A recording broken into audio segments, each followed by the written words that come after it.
Untamed is going to be untamed. It's going to be a little crazy. I want to talk to my people. I want to talk to my brothers and sisters. We can have grace and humility in how we interact with other people. Oh, hot dog, look at you. And nobody talked about what's really happening. And let's have conversations about what truth is.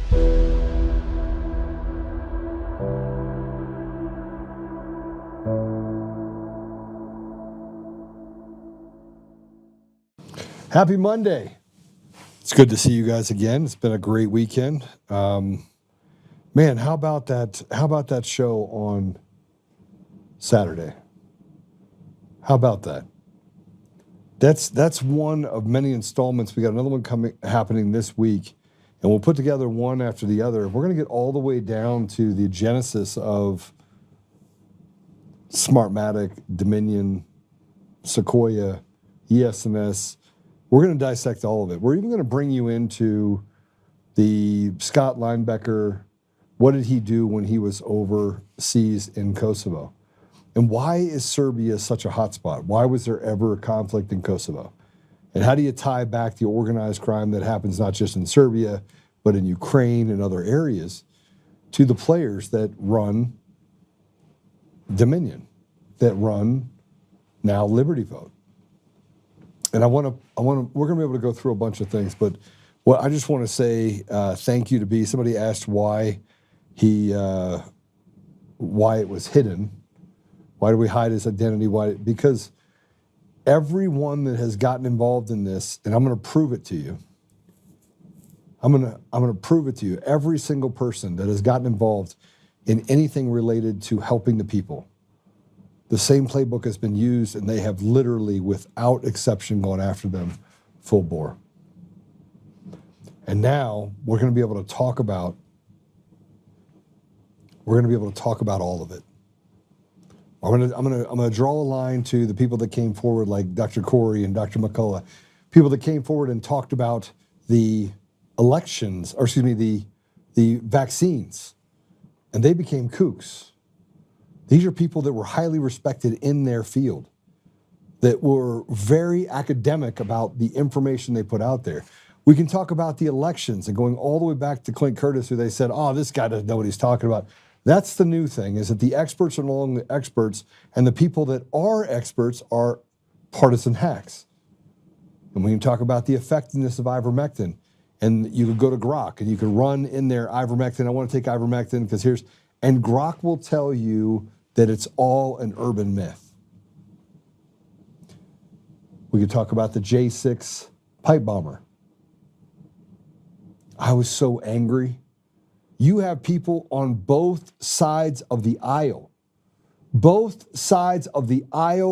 that unequivocally are saying the same thing. They're saying nothing to see here. Oh, we feel bad for the J6 bomber. It reminds me of the election fraud tied to Eric Coomer. It's identical. Like, how in the world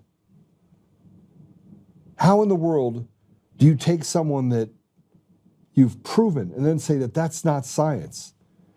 That you pull the information related to the elections and you go, yeah, that's not proof. Now you got to have a smoking gun. They've moved all the goalposts. All the goalposts and said, you know what? Even if you have the proof, we're going to basically say that unintended victim. This isn't the right person. Oh, they had to turn off their social media. Oh, but they do it for these demons. And I was having a conversation with my friend, and I go, Kyle, bro, you were a storied FBI agent. And now you're right in the middle of all this stuff having to do with Steve Baker and the J6 bomber. And the expert reports and all the information at the FBI that will prove 1,000% the J6 bomber is in fact, 1,000% is in fact Kirchhoff. But they don't want you to see that. They don't want you to see that at all. But in fact, they're going to do everything they can to keep you away from that. They're going to do everything they can to keep you away from the truth. They're going to do everything they can to stop you from actually seeing all the data. And so when we sat down on Saturday with B, And you walk through the different ways that they're all interconnected. And they're like, yeah, but that's not proof. You know, having a connection to organized crime, yes, it is proof.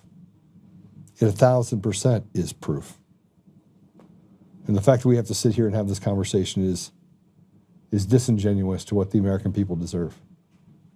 So let me tell you about what we're going to talk about today. We're going to talk to Dr. William Federer. Do we have Tommy with us as well? Can we bring Tommy in? Tommy, how you doing, brother? I'm doing good. How are you? Good. Did you get a chance to see the report that came out? I'm sorry, not the report. About the bomber? Yeah.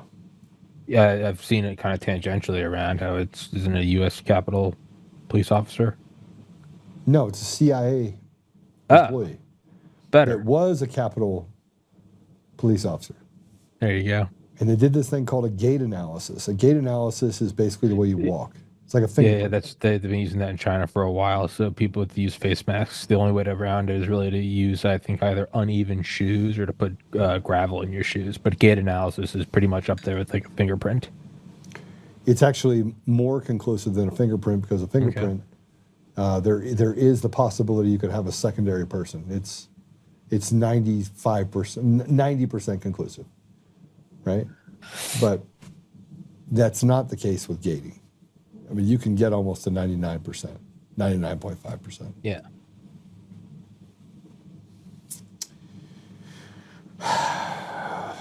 So we're going to talk a little bit about that. But we have a guest with us today.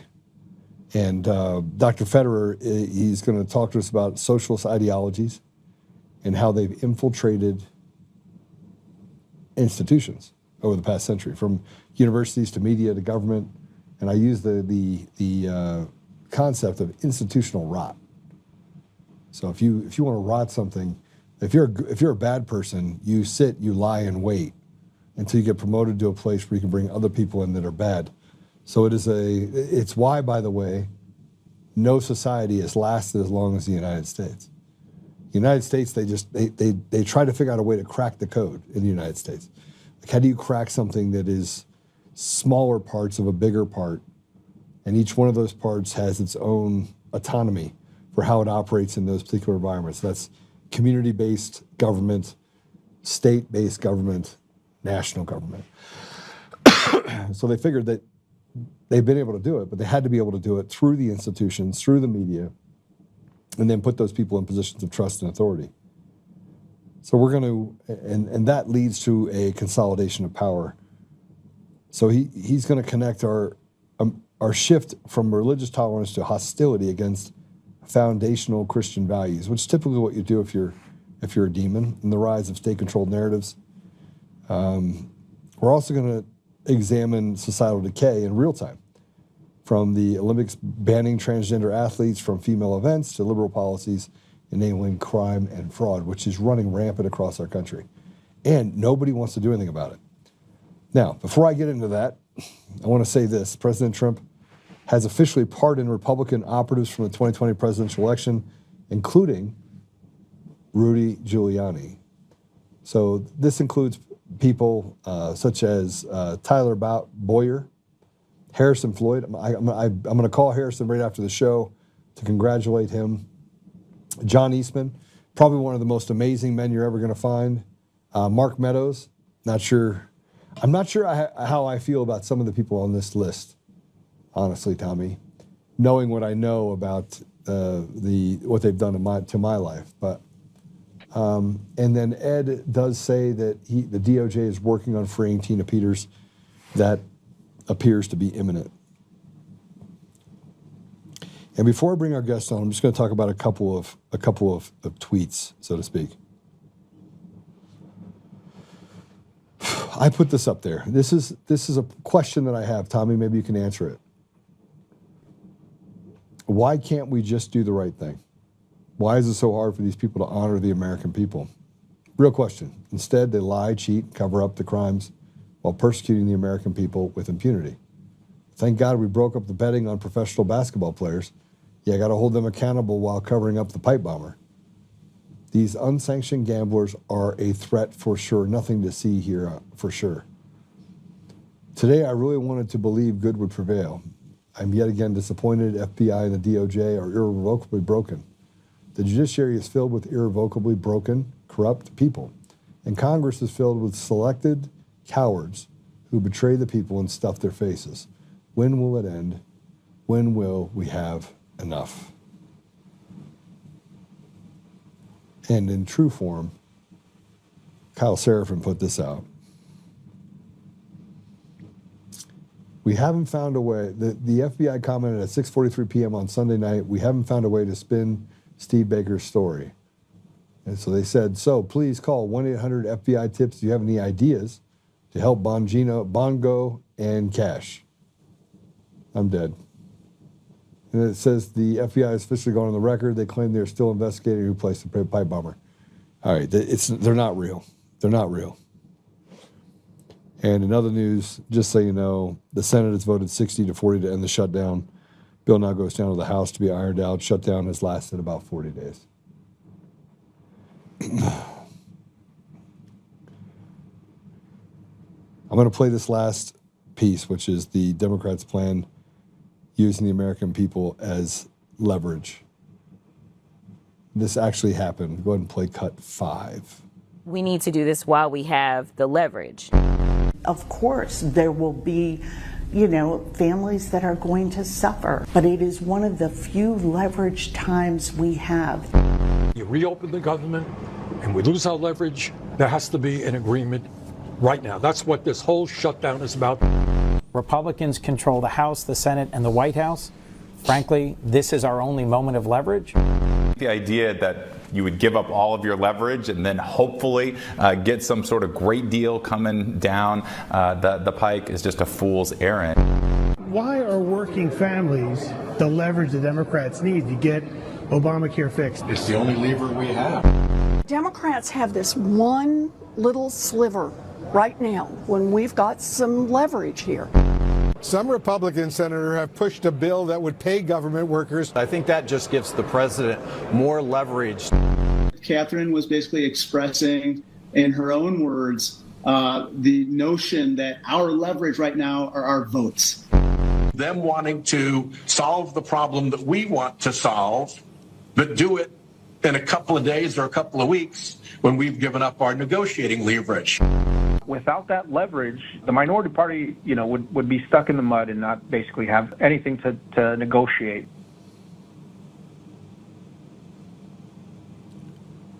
I'm not going to waste a lot more time. This plays right into what the doctor is going to be talking about. So Dr. William Federer is an author, historian, and president of AmeriSearch. He was born and raised in St. Louis. He graduated from St. Louis University. He founded AmeriSearch, a publishing and research organization dedicated to documenting Judeo-Christian heritage and historical foundations. He's authored more than 20 books.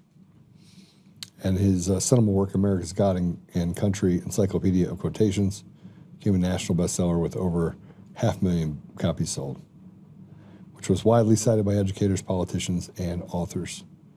So with that said, I'm going to welcome Dr. Federer to the show. Welcome.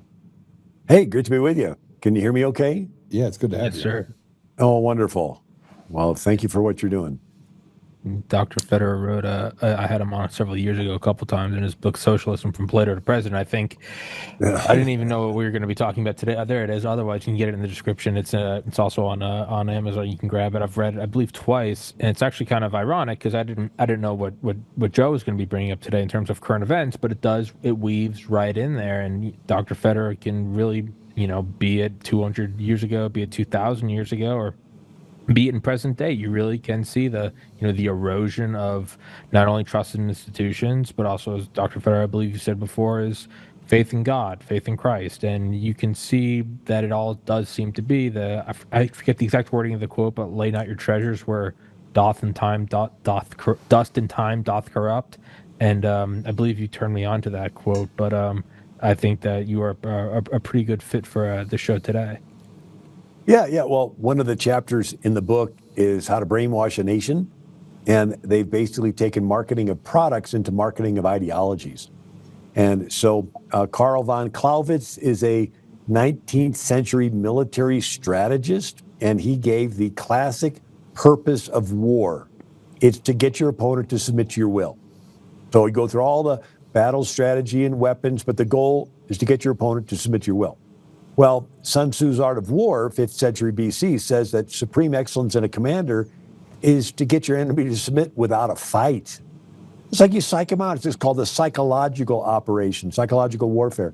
I mean, if the goal is to get them to submit, if you're really good, you can make them think you're more powerful than you are and then confuse them and demoralize them. Now it's called 5th generation warfare, where you get your enemy to submit without them even being aware there is a war. Right? If the goal is to get them to submit, what if you could just get them scared, health or climate or whatever, and then they surrender their rights? Right? So the psychological warfare has quite a history. You go back to, Bible stories. The 12 spies go into the promised land, 10 come back with a negative report, and the Israelites panic and say, let's stone Moses and go back to Egypt. It's like, look, they didn't even get to the battlefield and they're giving up. And then Gideon did it in reverse. With 300, he was able to get 100,000 Midianites to attack each other in the dark and blow the trumpets and the torches. But during World War... 32,000 to 10,000 to 300, Gideon 300, I think is what you're referring to. Yeah, Gideon was a psychological operation. That we remember that story, but it wasn't them fighting him, it was them blowing the trumpets, and then these Assyrians getting up in the dark and bumping into each other, or the Midianites. But during World War II, we dropped pamphlets on German villages saying your side has already lost, your commander just hasn't told you. And it would mess with their minds. They'd be like, why are we fighting? I read we already lost. And then the Japanese did it to us. Tokyo Rose is a woman with a seductive voice. Radio waves would go across the ocean to our ships, and she would say, you Americans are doing all this terrible stuff, and it would demoralize our guys. And so this idea... They did it in Vietnam, too. Right. That was a big thing in Vietnam. I actually, a friend of mine, John Moore, he might be a good guest for you, but he actually worked in the military during the Vietnam War writing all the psychological warfare pamphlets, and so he's got a great insight in them. But so the 5th column warfare, ancient Greeks would have 2 columns, 2 flanks. What's the 5th column? Well, that's where you would have your people inside the enemy camp sowing confusion. So Alexander the Great's dad is Philip of Macedon, and he's marching toward Athens. And Athens was a democracy. So there's citizens gathering together in the marketplace, and they're saying, we got to get our military up to speed. And Philip had paid traitors, and they would stand up and say, wait a second, let's not get carried away. I hear Philip's not such a bad guy. I hear he's not conquering cities. He's liberating them. And the people don't hate him, but they really like him. And these paid traitors would gather around themselves what Lenin later called useful idiots, like college students who would believe the traitors. And they'd be like, yeah, from the river to the sea, and they'd be so confused. And so it so divided Athens that when Philip marched up to the gates, they couldn't mount a unified defense, and they throw open the gates and he takes over. And so there's a quote from Cicero, who was a Roman orator, but he says this in 42 BC, a nation can survive its fools and even ambitious, but it cannot survive treason from within. An enemy at the gates is less formidable, for he's known and he carries his banners openly against the city. But the traitor moves amongst those within the gates freely, his sly whispers heard in the very halls of government. He works secretly to undermine the pillars of a city. He infects the body politic so it can no longer resist. A murderer is less to be feared. And so this idea of 5th column warfare, it's interesting. Quotes. Here's a quote from Franklin Roosevelt, 1940. We have seen the treacherous use of 5th column, by which persons supposed to be peaceful visitors were actually part of an enemy unit of occupation.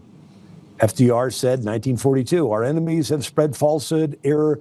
They've started 5th columns everywhere, duped the innocent, fomented suspicion and hate between neighbors. And then FDR said, May 26, 1940, today our threat to national security is the Trojan horse, the 5th column, but that betrays a nation unprepared for treachery, spies, saboteurs, traitors, actors in this new strategy.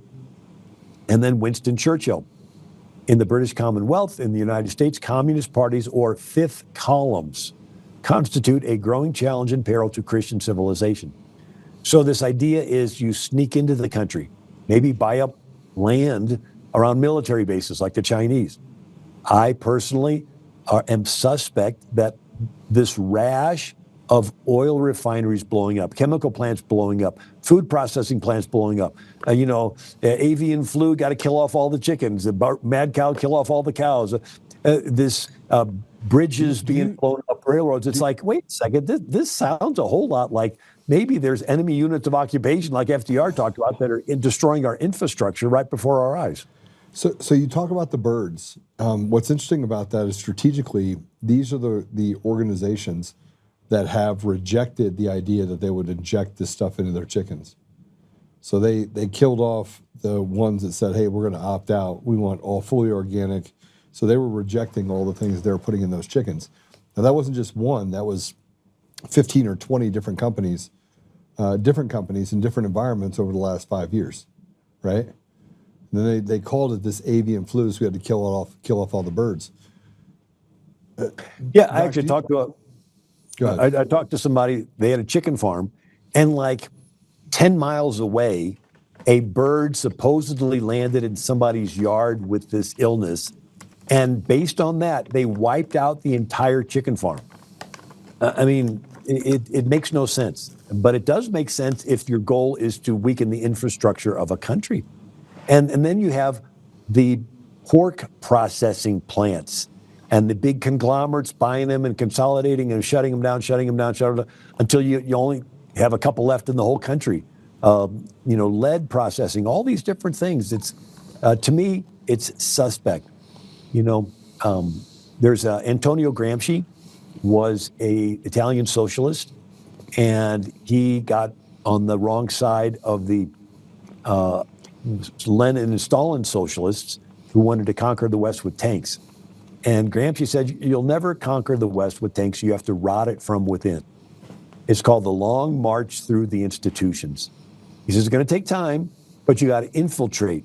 And so you have a Congressman, Ralph Herlong, 1963, reads into the congressional record the 45 goals and tactics of the communists on how to infiltrate America and destroy it from within. It was quoting from Cleon Skousen's book, The Naked Communist, but it says, 1, infiltrate the press. 2, infiltrate churches. Replace revealed religion with social religion, right? Rainbow justice and all that. Get control of teachers' associations. Put party line in textbooks. Get control of schools. Use them as transmission belts for socialism and communist propaganda. Use student riots to foment public protests. It's like, who would want to organize the students to riot? It's interesting. I saw an article just last month. It says, why are America's teachers' unions backing the No Kings protests? So there's public schools urging the kids to get involved in protests, just like this guy had documented years ago. Another aspect of schools that they use is called deconstruction. And if you want, I can share a little bit about that. Please do. So it's a drive neutral reverse process where they go into the classrooms and they intentionally tell the kids negative things about the founding fathers. They took land from Indians, sold people into slavery. They were bad, bad, bad.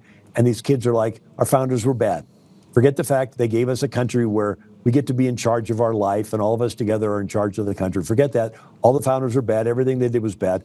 And so now the kids are in a neutral position where they're open-minded. What are all the belief systems out there? Let's have comparative religion class. And then they give their pitch for socialism or LGBT or trans or Islamism. And so it's actually a sales technique. So if I was a toothpaste salesman, the first thing I do is tell you a bunch of negative things about the toothpaste you're currently brushing with. You're still brushing with that stuff? Haven't you read it'll eat the enamel off your teeth and dry out your gums? You're like, ooh, really? You're repulsed by it. Now I have you in a neutral. You're open-minded. What are all the toothpastes out there? Then I give you my pitch for this brand new tartar control breath freshener toothpaste. So this drive neutral reverse, and they want to deride all the founders of America and make them all look bad so these kids will depart from them. Europe went through this during You had 1,000 years of Catholic cathedrals, Protestant Reformation, and Jewish neighborhoods. But then Europe went through the French Revolution. It was secular, and it was tearing down churches and tearing, bones of Saint Genevieve, trashing them, and all this. And they pushed any secular belief, and now Europe is becoming Islamic and socialist, with Muhammad being the #1 name for newborns. And Muslim. Let's talk about the psychology behind that. So they pushed there is no God, right? Remove Christianity. And that vacuum created space, and then in that space just came Islam. Right. So the whole sexual liberation agenda is a transition phase from the Judeo-Christian past to the socialist Islamic future. They need to first detach from the past, cut the anchor, and then get the population till they have no memory of where we came from. And so that's the whole the free sex, anything goes. There was actually the first a lesbian city council member of Hamtramck, Michigan. And she was all happy that they were all tolerant. Well, guess what? The Muslims move in and take advantage of that tolerance and vote her out. And now they have a majority Muslim city council where they're pushing calls to prayer and Sharia type stuff. And they interviewed this lady. She's like, I didn't realize that they would come in and take advantage of the tolerance and then kick us out, right? But the movement does not. In other words, sin blinds you to the effects of sin, and the sexual agenda is blinded to the effects of the sexual agenda. All it does is tear down. There's an interesting quote from Richard Dawkins, Christopher Hitchens, if I'm saying their names correctly. They were talking about how they had their whole careers of tearing down Judeo-Christian faith, and they're asking each other sort of a reflective question. They said, did you ever think that maybe by us tearing down the Christian faith that we're actually opening the door for Islam to come in? And they pause, we don't want to think about that. Right? And so Islam is aggressive. It's like an invasive species. There's a 1,400-year track record of it coming in and eradicating previous cultures. And I wrote a whole book on it. It's called What Every American Needs to Know About the Quran, a History of Islam in the United States. It goes back to Muhammad being the DNA, and Muhammad's life went through 3 stages. He was a religious leader in the pagan city of Mecca and only made 70 converts in 12 years. He gets confrontational. They chase him out. He is now a Muslim refugee. He goes north to a Jewish city called Medina, and they let him in as a Muslim immigrant. He goes into the minority neighborhoods like a community organizer and gets a following. When his following gets big enough, he gets involved in politics. And he pressures the Jews to accommodate him and his followers politically, and they make a treaty. Now Muhammad's a political leader. And then Muhammad allows his followers to rob the caravans headed to Mecca in retaliation for the Meccans chasing him out of town. And he gets verses from his Allah. Allah has given you the slave girls as your booty. He gets a fifth of the booty, and they're robbing. He fights in 66 battles, killing an estimated 3,000 people. He becomes a military leader.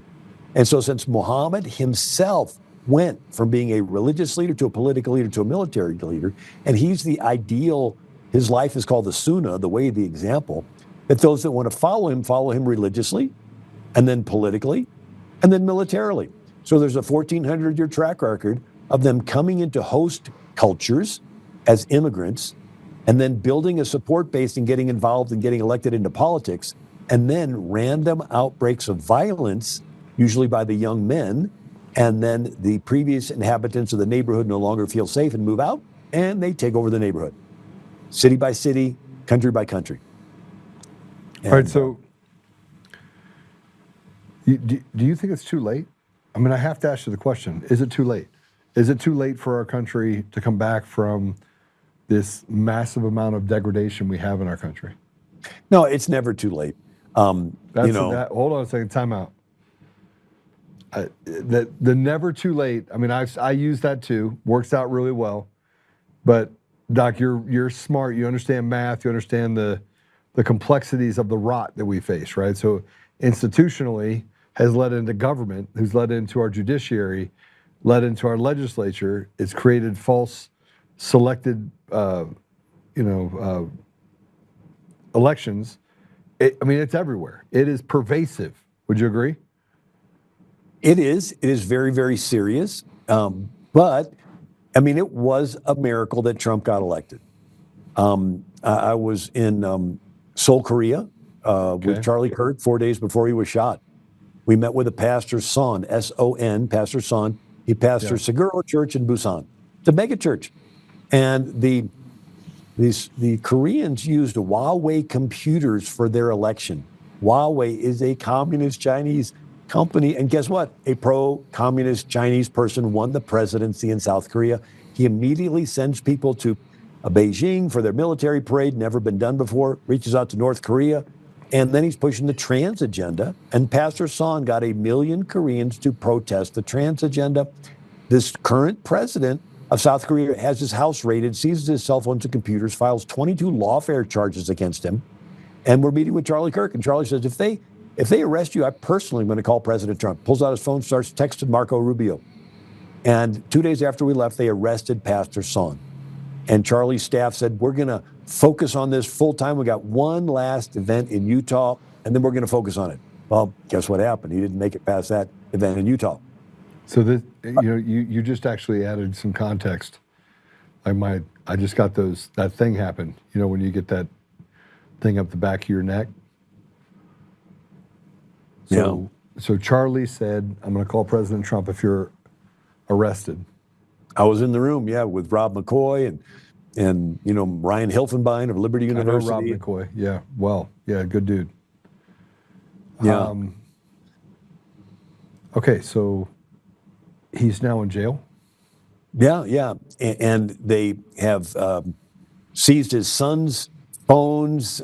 They've raided military bases and seized their computers, the ones that work together with the Americans, never been done before. 25% of South Korea is Christian. They used to give out New Testaments to the soldiers, right? But they've been infiltrated. Communists realize that they can just come in with money and they can buy up stuff. Are you telling me that South Korea has gone the way of the United States on their election systems? Yeah. They're doing what they were doing after Biden got in. They're literally hunting down people that have anti-leftist government tendencies, and they're coming up with bogus charges to come after them. And so even the Washington Times, the newspaper in Washington, D.C., it's a conservative paper, and it's part owned by the Unification Church. I know it's a little different, but the head of it... The Moonies. Right. The head of it, Sung Myung Moon, passed away, but his 82-year-old widow had her house raided, and they put her in prison. An 82-year-old widow, what kind of threat she's going to be, right? And so now the Washington Times, this conservative newspaper in America, is saying, wait, what is going on in South Korea that they are cracking down on people that disagree with the fact that they stole the election? And we met with business leaders that are afraid to speak out against this, and church leaders that are afraid to speak out. It's sort of like what they did to the January 6th people. They want to hunt them down and go after them. It was a miracle that Trump won the second term. He's not a globalist. He's pushing back on their globalist agenda. He's not perfect, but he's got backbone, and he's standing up to make America great. But anyway, talking about it's never too late. It was a miracle he got in. I still believe that God's got some more miracles in that are available. But the things that you're telling me are problematic because nobody's talking about it. And nobody's talking about the correlation between Charlie Kirk going there saying, I'll call President Trump myself if you're arrested, comes back, goes to Utah State, Charlie gets murdered, assassinated, and then they arrest him. Yeah, I'd never. That's horrifying. Think about that. Dr. Federer, think about what you just said, right? I don't believe in coincidences. I don't believe in And I do believe that there's enough going on in our media right now, enough chaos, that things like this get covered up.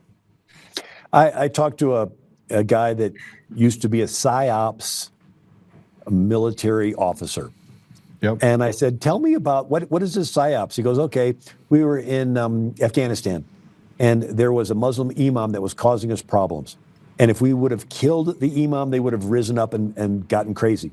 So we started a parade in the middle of town with loudspeakers thanking the imam by name for helping Americans behind the scenes. And we went to his door and put a basket of fruit on his doorstep. He says, by the time we got back to the base, that problem was taken care of. I'm like, what do you mean? His own people killed him. Yeah. They believe this PSYOPs. And he went on to tell me, I'm just reporting it, he says, remember when COVID happened and there was all those body bag pictures in New York? He says, we did that. Those were empty body bags. That was a PSYOPs. I mean, we're experiencing, so... who is, what is his name? Who is, if you can? No, I mean, if you don't, no, I can put him in touch with you, but I don't know. Sure, if I was gonna ask if I could put in touch. Sorry, keep going. I've got 3 different friends that are former PSYOPs officers, and they've make a note of it. Me stuff. Right.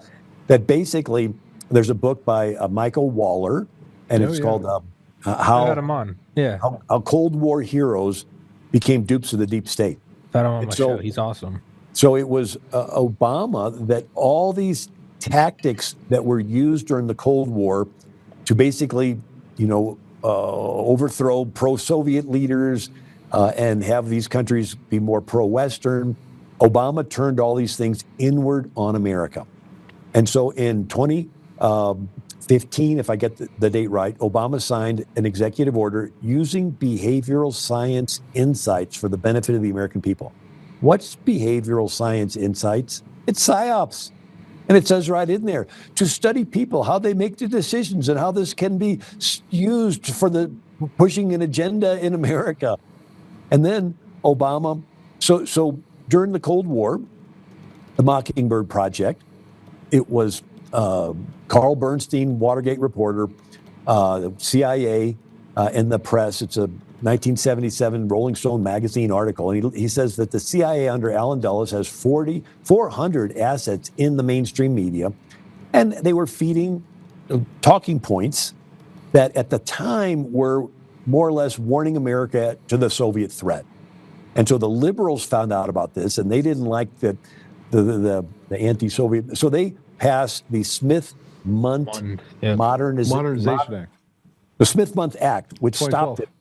Then Obama brings the Smith-Mundt Modernization Act, which reallows Obama to go back to having the CIA create these talking points and feed them to the press in America. And so the Smith-Mundt Act stopped it. Smith-Mundt Modernization Act brought it back. And then Obama signed, I think in 2014, if I'm not mistaken, the Countering Foreign Propaganda and Disinformation Act, which gave him the authority to decide what's disinformation and cancel it. And basically he considers anybody that's conservative disinformation, weaponizing the country against, Catholics that are pro-life and against moms that speak out against the trans agenda at school board meetings, right? So these tactics that were used, the psychological ones, to try to turn other countries pro-American, Obama used these to turn inward on America for political, sort of like he got Lois Lerner to have the IRS target conservative groups.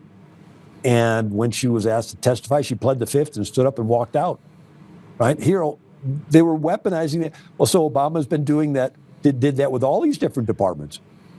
And Trump is trying to dismantle these things. How do you, Dr. Federer, how do you dismantle what is institutionally implemented into the foundation? Like that poison goes very, very deep. You talked about the Smith-Mundt Modernization Act. That we have the House, the Senate, and the presidency. We have all 3. Right now, we could pass laws to undo that. Do you know how many Republicans on our side have even toyed with the idea? I mean, no, I don't know the number, but I feel for Mike Johnson because he only has like a 1-vote margin. We got so many rhinos. That's all you need. Well, I mean, there's rhinos that all he needs is for a couple to flip and say, we'll vote. Sort of like Texas. Texas had a Republican majority win. A bunch of rhinos called the Democrats and said, hey, we'll vote for the Democrats in to be speaker if you'll. And it's like, what are the rhinos betraying the Republican Party in Texas? But so you have USAID. And Trump was trying to cut the funding from USAID. Why? Because it is doing all these underhanded things that are against America's interest. You have Kerry Lake and canceling this Voice of America. Why? Because they're pushing a communist narrative. So there's attempts to try to scale back the deep state, but it's hard because you got these liberal judges wanting to stop Trump. There's something called the SES, Senior Executive Service. It's a union of the top people in all the federal departments. And by law, a new president can only fire 10% of them. The rest of them are union members. And to get rid of a union member, it's like really hard. And so Obama filled the SES with Islamists and communists and all those rest. So they're embedded into the machinery. And so it's a cancer that's in there.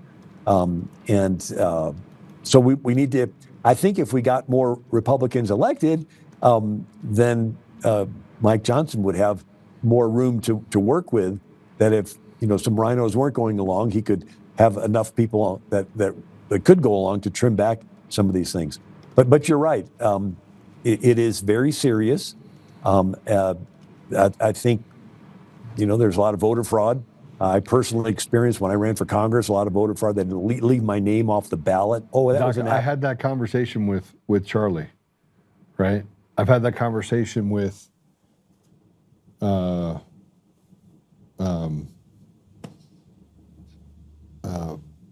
second in command, Vance Bowyer. Okay, yeah. I've had that conversation, and they all told me I was crazy. Right? Now I'm a system architect.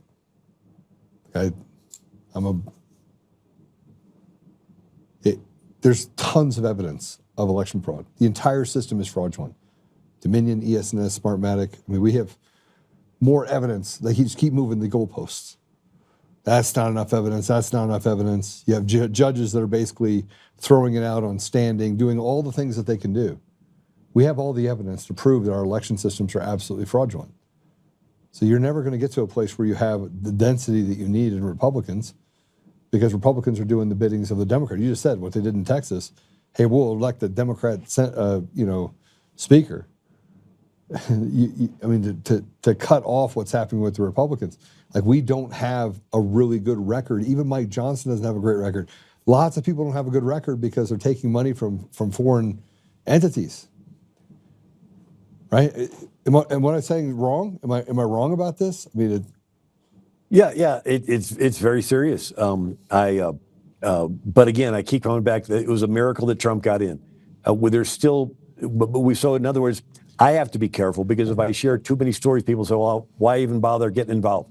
It's like, no, we can get involved. Let's overwhelm the system with good people. Right? They'll try to stop it, but they can't stop everybody. So, but why can't we get everyone on board to be intellectually honest and say, if we don't get rid of the machines and the mail-in ballots, our country has no chance. It's finished.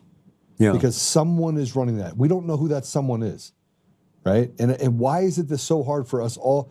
I don't care who it is, Doc. I don't care who has to get in the room. I don't even care if I have a seat at the table. I could care less about it. But why is it that we operate from this fear of loss? This is a tough question because, frankly, it's been a tough 5 years. It was a miracle President Trump got involved. Here's what happened, though. It was 5:30 in the afternoon. None of the polls were even set yet. Polls were not closed anywhere. Elon on the East Coast looks at his phone. I'm sorry, it was 6:30. It wasn't 5:30. Looks at his phone and says, "It's done." This is documented. It's done. President Trump's going to win. He got on a plane and flew away from Mar-a-Lago. It's done. That means that they know. That means everyone knows on every side They know that the election systems are fraudulent. Why is it we can't be honest about it? And maybe that's a tough question. Maybe that's an almost impossible question to answer. Yeah, well, I'm not familiar with the Elon Musk quote there, but I do know that, like when I ran for Congress, 98, 2000, 2004, two of those times was against Richard Gebhardt. He was the House Minority Leader. He was the Hakeem Jeffries back then. Yeah. And I think it was historic. We had the top 3 Republicans come in and campaign for me against the top Democrat, Dennis Hastert, Dick Armey, J.C. Watts. We had actually had the president's uncle, co-chair of my finance committee, Bucky Bush. And then I had Chuck Norris doing commercials, Ted Nugent, Art Linkletter, Zig Ziglar, Alan Keyes, Judge Moore, Phyllis Schlafly, James Dobson. It was a big deal. It was the most expensive congressional race in Missouri history. And we, on election day, we get phone calls that my name was accidentally left off the ballot in 5 wards in the city of St. Louis.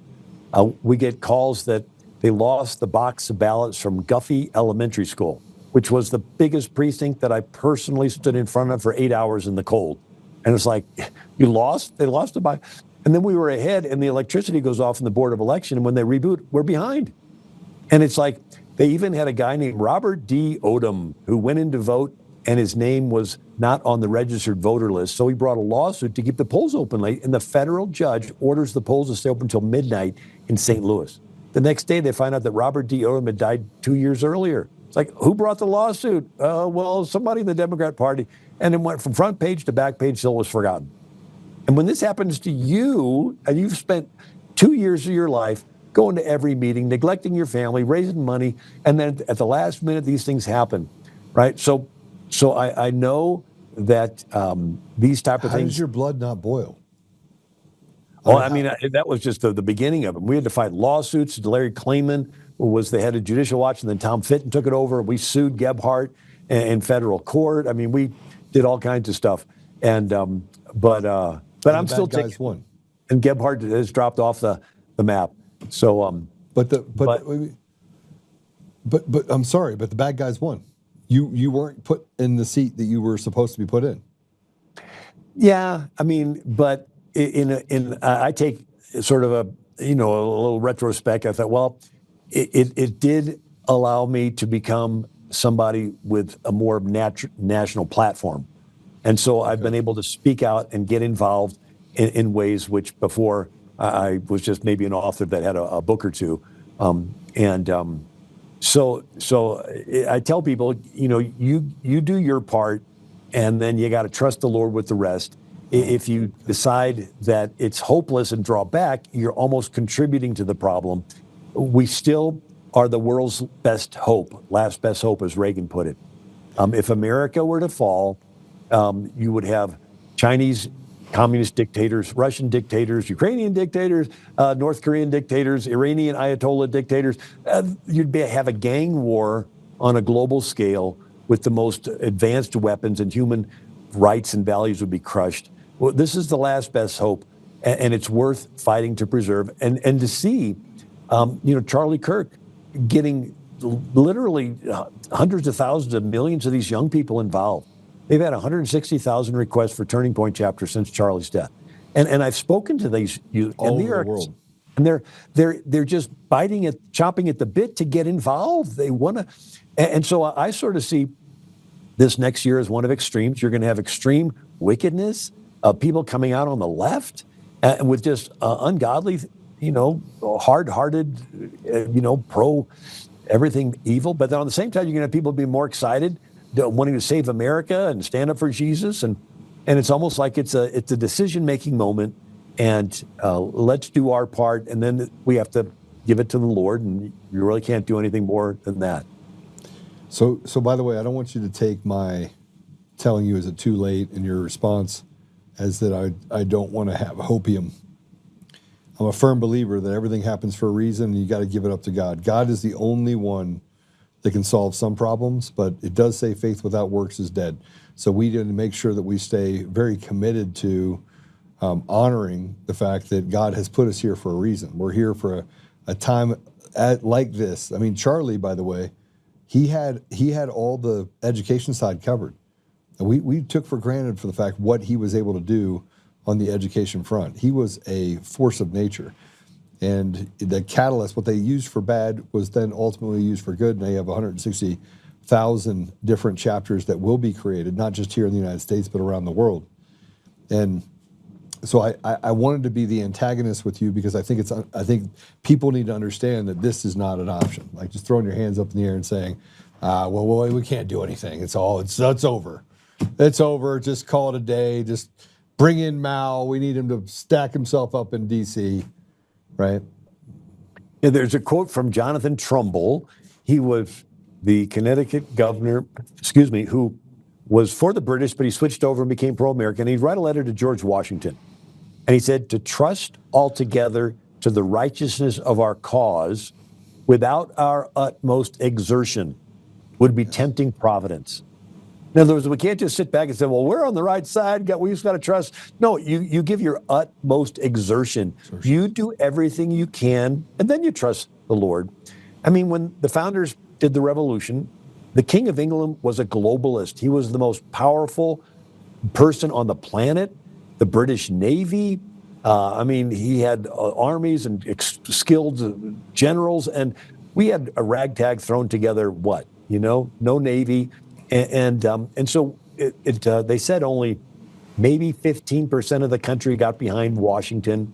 Half the country were, loyalists. Half, another big chunk was sitting on the fence trying to see which side to go. Maybe some helped Washington from behind the scenes, but only 15% took the musket off their fireplace and went out there and actually fought. So I heard somebody say there's three groups of people: those that make things happen, those that watch things happen, and those that wonder what happened. Right? So we're the ones that want to make things happen, but it's always a small group. Jesus had a dozen guys, apostles, but they turned the world upside down. On the flip side, Lenin only had 19 when he took over, in the Bolshevik Revolution.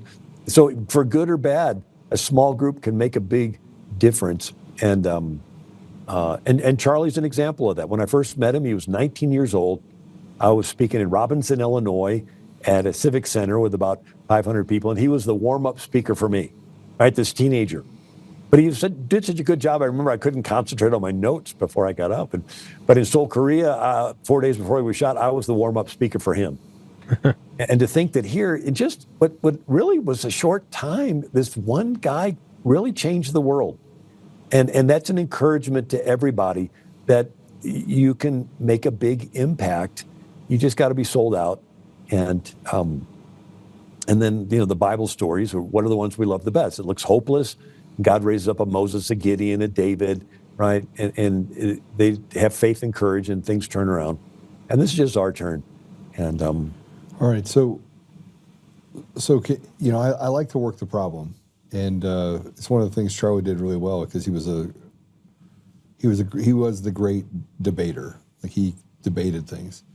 But we have to start recognizing this shift from religious tolerance, which I think enamored or created this sleepiness in our country, to what is happening to Christians. And I'm not just talking about Nigeria. I'm talking about open hostilities that we have in the United States and Canada and South and Central America, which were heavily Catholic, and even other stuff happening around the world. It's almost like a cancer that's spread across the world. How do we go from one to the other and then center that on things that should be pretty easy to understand? It should mean we should never even have to debate it. We shouldn't be having a debate about ethics and morals when it's tied to values, but we have this infiltration of churches, infiltration of our institutions, churches being the most important, that are literally having pastors and people of faith leadership lie to the people. At the same time, they're allowing these bad things to happen to Christians. It feels very anemic. It feels like we're not. Am I describing that correctly? Is it? Yeah. I put together a book called Silence Equals Consent. So the same way you're silent at a wedding ceremony, you're actually giving consent to the wedding. If you're silent when they're mutilating kids, you're giving your consent. You're not being holy. But I go through the 1600s where you literally had churches founding cities. So Providence, Rhode Island was founded by the First Baptist Church in America. Hartford, Connecticut was founded by the first Congregational church in America, right? Everybody's involved in church and everybody's involved in city government because it's the church founding the city. But in the 1700s, you had a Great Awakening revival. And this said, look, it's more than a plan. You have to have an experience with Jesus. When you do, your life will change. You won't do worldly things anymore, like bars and brothels and government. Like, what was that last thing? Yeah, government, it's worldly. If you're really Christian, you won't be involved. That's where you get this idea that I'm holier than you are because I don't care what kind of country I'm leaving my kids. And so this idea, it's a self-fulfilling prophecy. Don't get involved in government because it's worldly. Well, why is it worldly? Because we're not involved in government. You know, in my book, I go through Romans 13. Let everyone be subject to the governing authority. Well, there's a question. In a monarchy, who's the governing authority? The king. In a republic, who's the governing authority?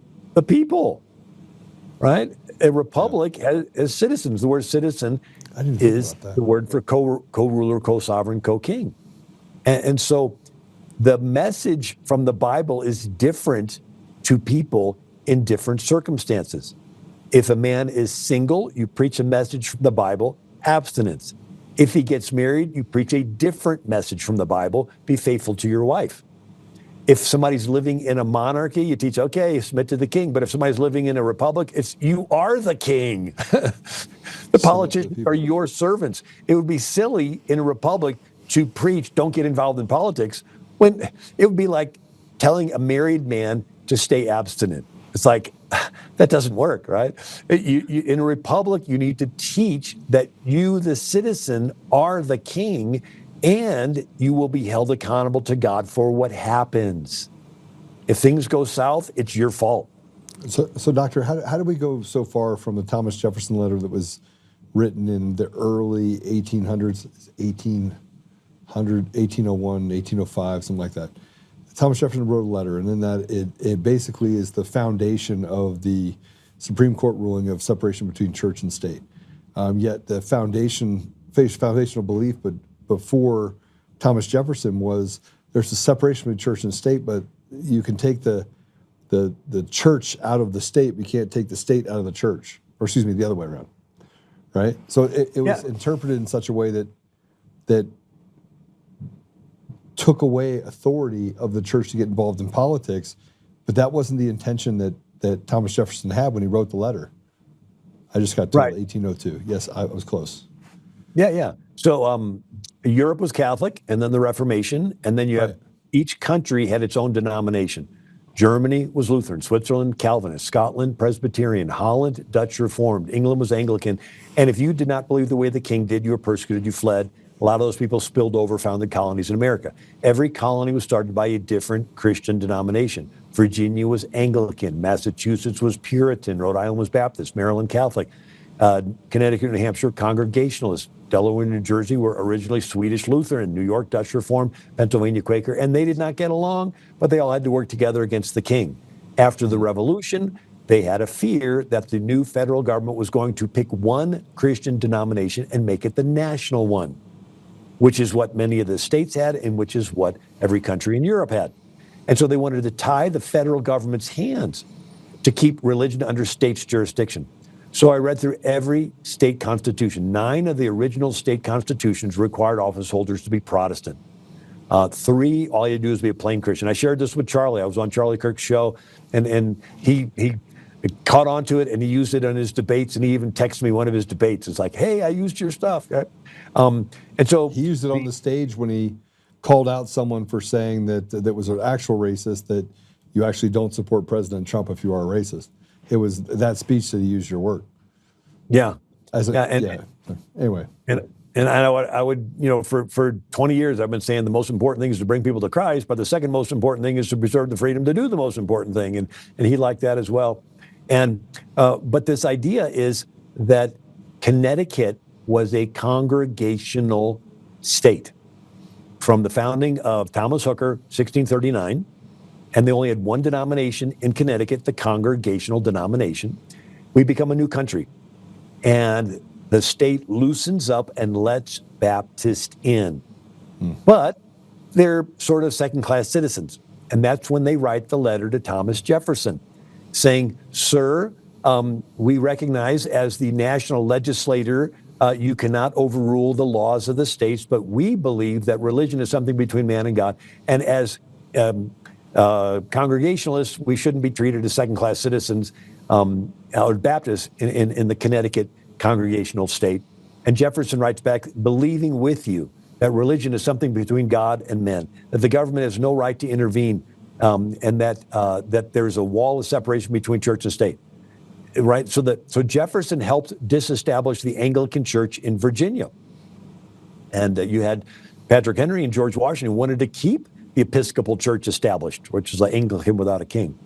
And so the people that were against disestablishing it were called anti-disestablishmentarianism. Used to be the longest word in the English language. Yeah. But Jefferson helped disestablish the Anglican Church. Now he's president.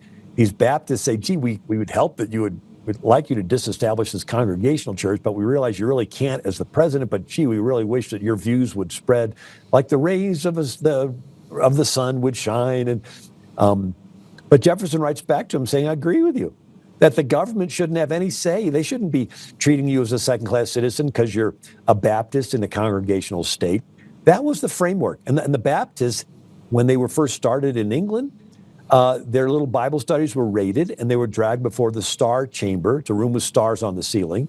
They would twist their arm, cut off their ear, brand them on the face as a heretic, put them in the Newgate prison, and didn't feed them, and they would starve to death. And so these Baptists fled. We call them pilgrims. And then they settled in New England. And then, so they did not like government raiding their churches and telling them when to shut their church down and when they could open and what they could preach about from the pulpit and what they couldn't preach about. They wanted to keep the government out of their church. And so Jefferson was agreeing with them. And that was the understanding up until 1947. And that was the Everson case. And that was Hugo Black was the Supreme Court justice. He had been a judge 1 year as a police court judge. That's his only legal experience. And he became a Democrat senator from Alabama, former KKK member, Hugo Black. He's on the Supreme Court. And there are some states giving bus rides to Catholic students. And some of the Protestant states tried to stop it. And the case goes to the Supreme Court. And Hugo Black takes religion out of the state's jurisdiction, puts it under the federal. And so he says the First Amendment means at least this: neither the state nor a federal government can establish one religion, prefer one over the other. And it's like, wait a second. Didn't you read these state constitutions that some of the states were congregational and some were Baptist? And so after he gets elected, or after he passes this Everson case, Hugo Black has written a letter by somebody that says, have you read the debates of the First Amendment? And Daniel Dreisbach, in his biography of this, separation of church, state, and Jefferson, talks about Hugo Black taking the letter, turning it over, writing a note to his law clerk, get me the debates of the First Amendment. The guy, Hugo Black, that took a religion out of state's jurisdiction had never read the debates of the First Amendment. He had no clue what it meant. Yet he made the decision, and now it's law. Here's a former KKK member with only 1 year as experience as a police court judge. And he makes this decision, and now it's law of the land, that religion is taken out of state's jurisdiction. And then the next decade, you have the 1957 Washington Ethical Society wants tax exemption as a religious organization, and the IRS says you're an ethical society, you're not religious. Hugo Black, Supreme Court, says ethical culture is now a religion. And then you have Joe Torcaso wants to be a notary in Maryland. He doesn't want to say, so help me God. Hugo Black says there are now new religions which do not acknowledge a supreme being, right? Among them are secular humanism, so now it's a religion. And Which is a religion, and then you have people that say that there is no God, and that became a religion. And you have Satanists, that became a religion. Yeah. Draft dodgers during the Vietnam War. Elliot Welsh wanted to be a atheist, religious, conscientious objector. And the court says, okay, atheism is your religion, right? You get to be a religious, conscientious objector. So now by kicking God out, they're actually establishing the religion of atheism, which is violating the First Amendment, which says Congress shall make no law respecting the establishment of religion. So these judges are brilliant. They're able to take Jefferson's words to prohibit what Jefferson believed. Yes. Jefferson believed in a creator. He mentions it in the Declaration. Yet they're able to take Jefferson's words, separation of church and state, out of context to prohibit the very creator that Jefferson believes in. But how has this stood for so many years? How has it been the foundation of most of the arguments that you get from I call them radical leftists or progressives, or people that frankly have adopted dog whistles and don't understand history. I mean, I just got a history lesson from you, right? Yeah, well, three things happened. One, you had an Irish potato famine. So at the time of the founding, 98% of the country was Protestant, 3 million people, 1% Catholic, 30,000 Catholics in a country of 3 million people. Catholics were originally only allowed in 3 states, Maryland, Pennsylvania, and New York. And then 0.1% Jewish, 3,000 Jews, 7 synagogues in a country of 3 million people. And then you have an Irish potato famine. Millions of Irish Catholics come to America. They go from 1% to 20% in a decade.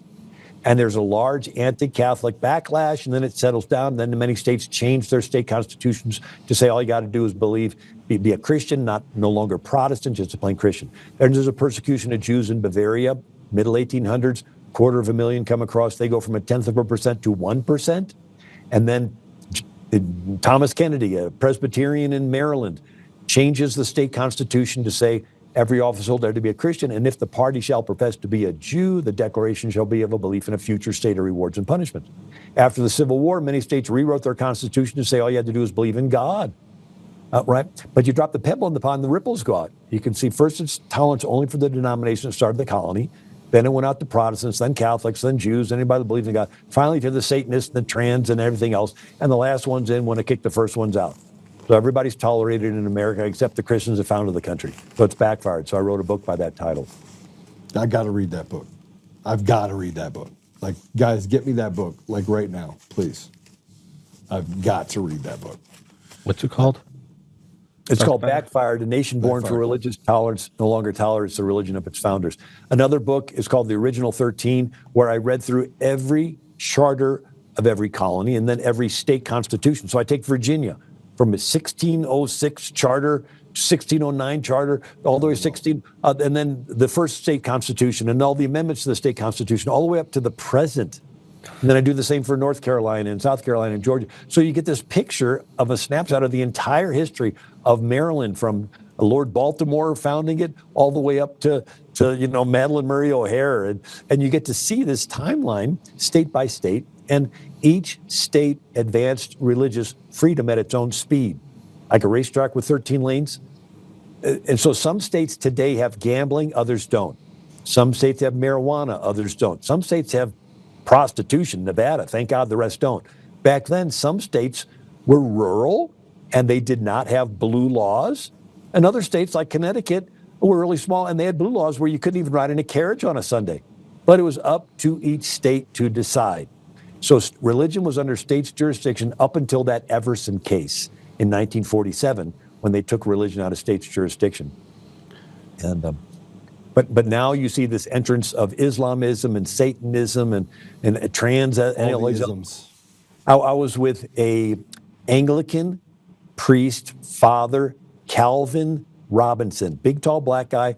You may have seen his debates on YouTube with Oxford. He's brilliant. He was there at Oxford. He's conservative. They call him, right wing. But anyway, he he's pastoring in Grand Rapids, Michigan. And he said, I cannot go back to England. I said, why? He goes, they'll arrest me. I go, why? He goes, censorship laws. 16,000 people are in prison in England, some for as little as liking a post. Or retweeting a post. He says they're letting murderers and rapists out of jail and putting people who have forwarded a post in jail in England. And then in Sweden, or Finland, there is a parliamentarian, and she's before their Supreme Court because she tweeted a Bible verse. And then you have, in Seoul, Korea, right? They're raiding pastors' houses, and these freedoms are being threatened. And so we need to. Well, we had the same thing that happened here.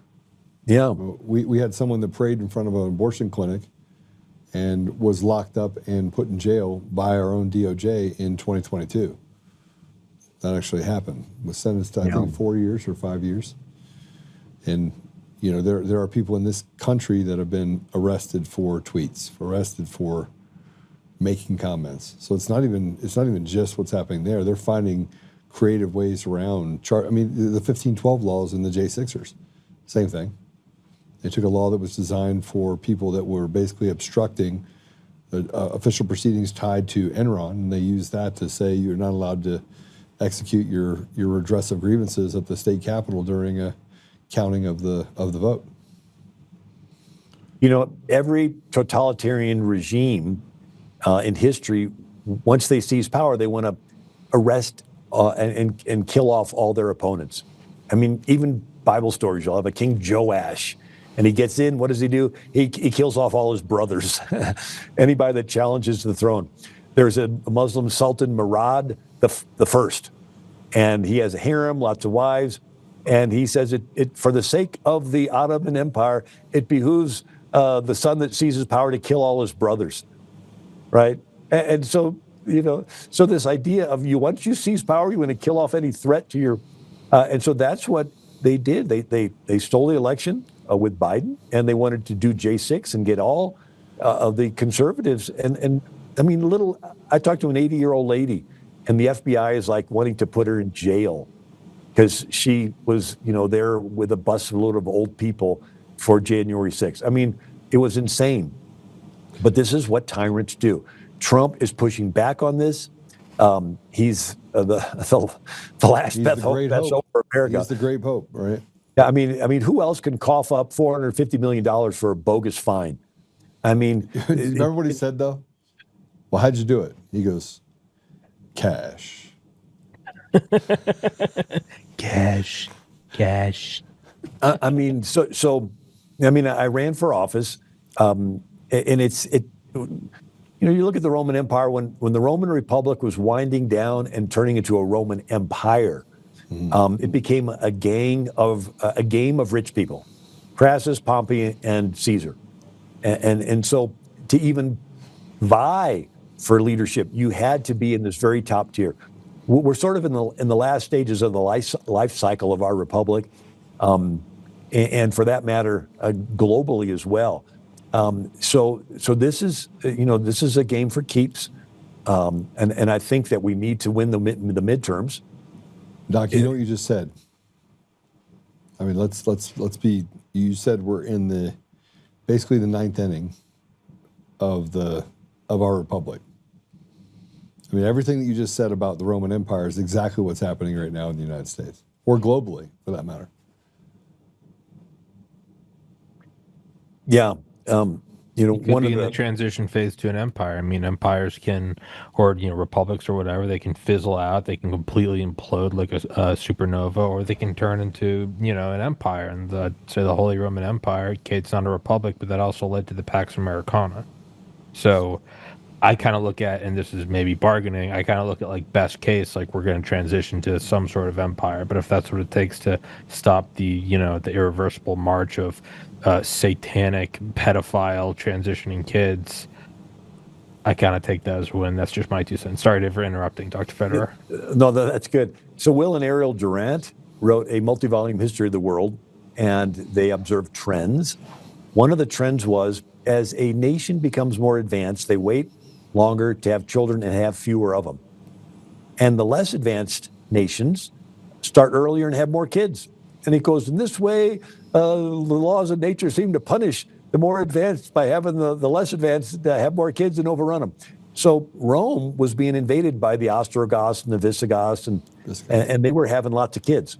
And Julius Caesar wanted to have the Latin, the Italians had more kids, and so he forbade women who had no children from wearing certain fashions and riding around in those, the poles where the servants would carry you on your shoulders, before, with the wheels, but it still didn't help, because the Romans would want to enjoy their pleasures, and they wanted to have fewer, the women wanted to have fewer kids.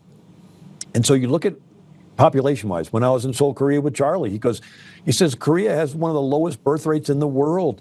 He says, you're breeding yourself out of existence. You're all working really hard and waiting to get married, but you're not having kids. He goes, I know how this game plan works. They're going to say, we got to let the Chinese immigrants come in to work the jobs, and they'll take over your country that way. But you look at the average, the Muslim immigrants coming into Western countries take advantage of the welfare. And the guy will have his 4 wives, put them each in a house or apartment, and say, go down to the welfare office and say your husband's not around. and they get welfare checks. And the guy visits his wives, and the more children they have, the larger the welfare checks get. And he's living with his harem, and it's all paid for at state expense. And the average Muslim woman, that's a fundamental one, has 5 children. And yet the Europeans are having maybe 1 kid. And so they estimate Canada, within 2030, there'll be enough just population-wise for them to vote in their Sharia law. That's scary. I'm gonna deviate a little. I'm gonna take a right-hand turn on you. You spent 4 days before Charlie Kirk was assassinated. You spent that time with Charlie in Korea, South Korea. I got a phone call 1 minute after Charlie was shot, and 2 things happened to me. One, I was with my wife in the mountains. I picked up the phone, called Laura Logan almost immediately, and said, "Hey."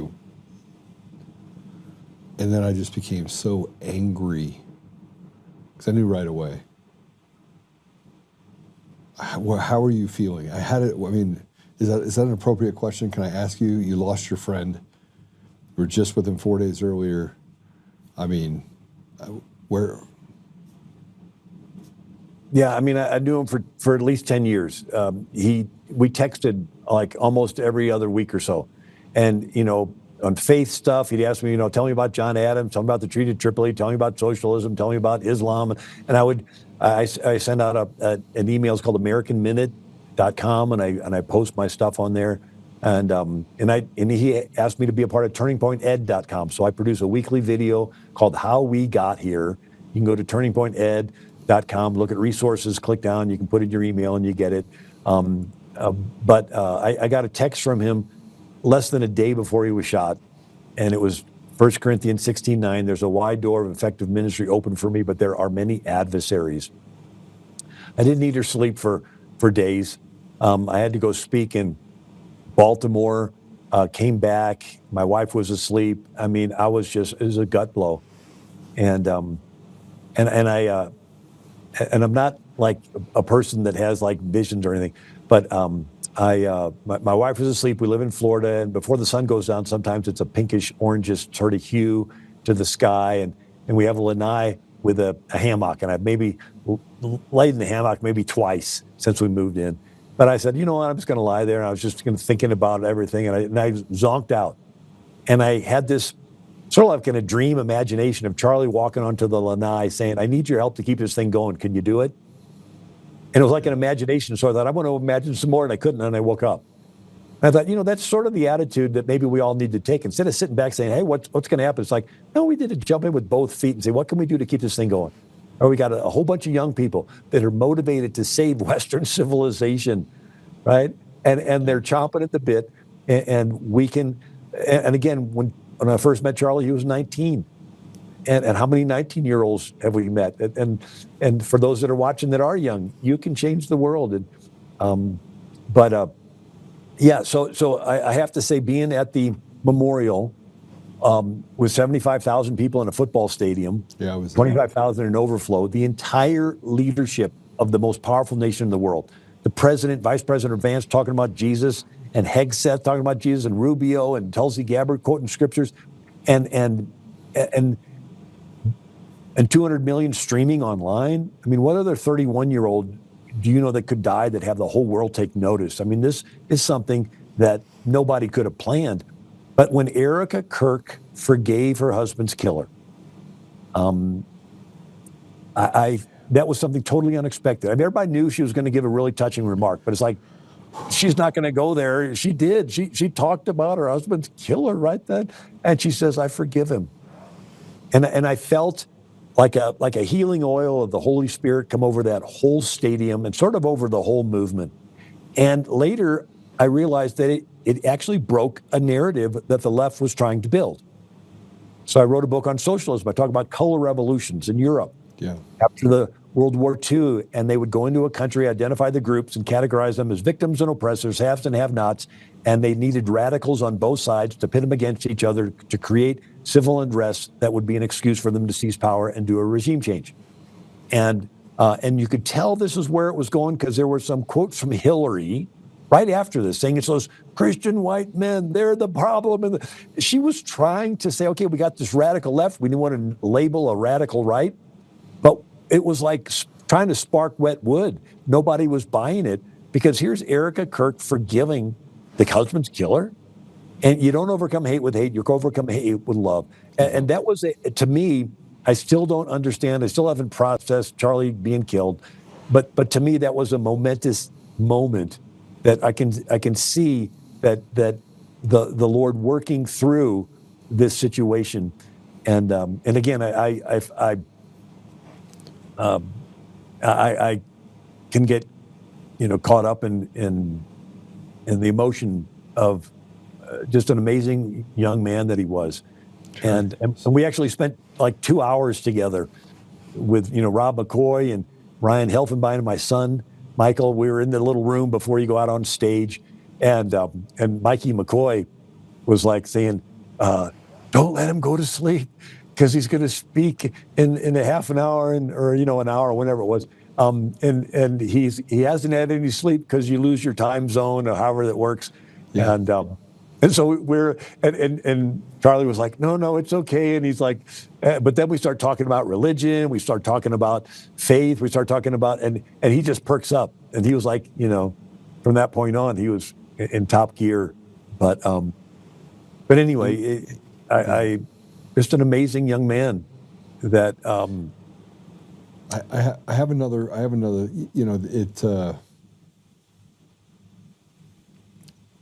President Trump, when he got on that stage, Erica Kirk taught him a lesson on that stage. Because when he got on the stage with her, he had to say, I don't pray for my enemies. And I felt the heaviness of how he felt. One, he was shot at, right? Then he loses a friend because Charlie Kirk was his friend. And here we are, trying to figure it out. How do you think President Trump, how do we help President Trump? Let's just say that. How do we help him? Because I feel like he's on an island. Yeah, pray for him. I know lots of people that know him. I've met him a couple times, but I don't have like a relationship with him. But I do believe that he has chosen really good people to surround himself with. There may be some, but I think the majority of them are really good people. And so, but I'm very hopeful. I pray for him all the time. But I just noticed the clock, and I have another interview that they're going to be at, and I'm thinking I'm going to be late for that. But I'd love to be on with you again if you're open to that. 1,000%. I literally just took 1,000 pages of notes, so much so the people online were like, Joe, keyboard noise. I'll swap each other's phone numbers right now. Yeah. So, Dr. Federer, anyway. Yeah, just how can people follow you? Let's start this end there, and then I'll connect you with you. I'll have you back on again because there are definitely things that I think people need to hear about what's next, right? Well, thank you for asking. My website's AmericanMinute.com, AmericanMinute.com. And then if you want to go to turningpointed.com, click on resources, scroll down, look at how we got here, and you can put your email in and get those videos as well. But my website's AmericanMinute.com. All right, Dr. Federer, thank you. God bless you, and thanks for joining us. Oh, thank you. God bless. Dr. Federer. Right, God bless you. Yeah. Cool guy. Man, he's amazing. He's an encyclopedia. And I'm going through and I'm writing everything down. I'm going through the information that I know, and it sparks me to start looking at other things. And he talked about Virginia and the Commonwealth, and and I'm thinking to myself, okay, there's only 3 countries or 3 states that are like Virginia, and it's antithetical that their elections went the way they are based on how basically the organ of the state is created. But he walks the walk, man. I first had him on about a little over 4 years ago, like height of COVID, and as I had like 100 subscribers maybe, and he came on several times, and would at the end it's all very easy in hindsight to be like stand up for free. In the thick of it, he was like, hey, you're being tried by God. You know, keep working hard. And again, yeah, faith without works is dead. He was like, it's gonna be bad. He's like, you can't just say you're doing the right thing. He's like, and sure enough, it was. Yeah, I was banned from all these things, lost all the money, but Dr. Federer's he's the real deal, man. And if on those episodes, he would always tie it back into, because I would say what you're saying. And mind you, this is 2021. I'm like, is it all over? It seems like it's over. And he would be like, you have to throw yourself at the problem and work hard. But he was like, ultimately, I think he kind of asked me with that in so many words. He was like, do you believe in God or not? And is that just a phrase you say, or is it something you feel? And he helped me get to the point of actual faith, of actually like, that's not just a nice thing I say. It's not, just make the sign of the cross. And it was like, do you actually believe in God? And yeah, I mean, yeah, man, I do. And 4 years later, I'm here. So he's the real deal, man. It's two things, and then we're going to take a commercial break, and I want to come back. I want to reset from what he was saying, because frankly, there's so many questions that I had for him. One, we talk about young people, and we talk about what we can do for them. I've created this kind of idea that I just sent up the ladder to Turning Point and said, you've left men behind. You're trying to turn boys into men, but you've left the men behind. In other words, there should be a turning point for men. There should be a place for a brotherhood. There should be a place that, I wear this ring, right? Put on the full armor of God, right? That's what it literally is, kind of a symbol for me. It doesn't come off my hand. I don't take it off for anything. I take it off when I'm in the shower. If I'm doing this, I'll play with it a little bit, but I sleep with it on. I wear it. Ephesians 6:13. I'm going to put on the full armor of God. I'm going to get up every day deliberately knowing that I have to fight the enemy, deliberately knowing that I have to not just believe in God, but I have to trust him, right? And,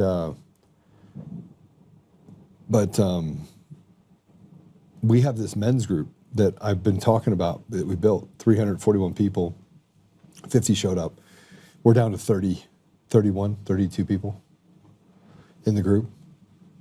Those 32 people and of that, probably 20 show up.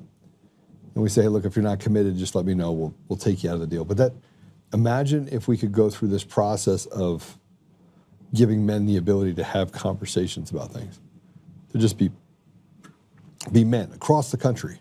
Imagine what would happen if you had that the ethos is really simple. You must be loyal, you must be kind, you must be, loose lips sink ships, you can't talk about it outside of this deal, that men have to be accountable to other men. If we had that across the entire country, imagine the outcome of that. The connective tissue, yeah. It would change the world.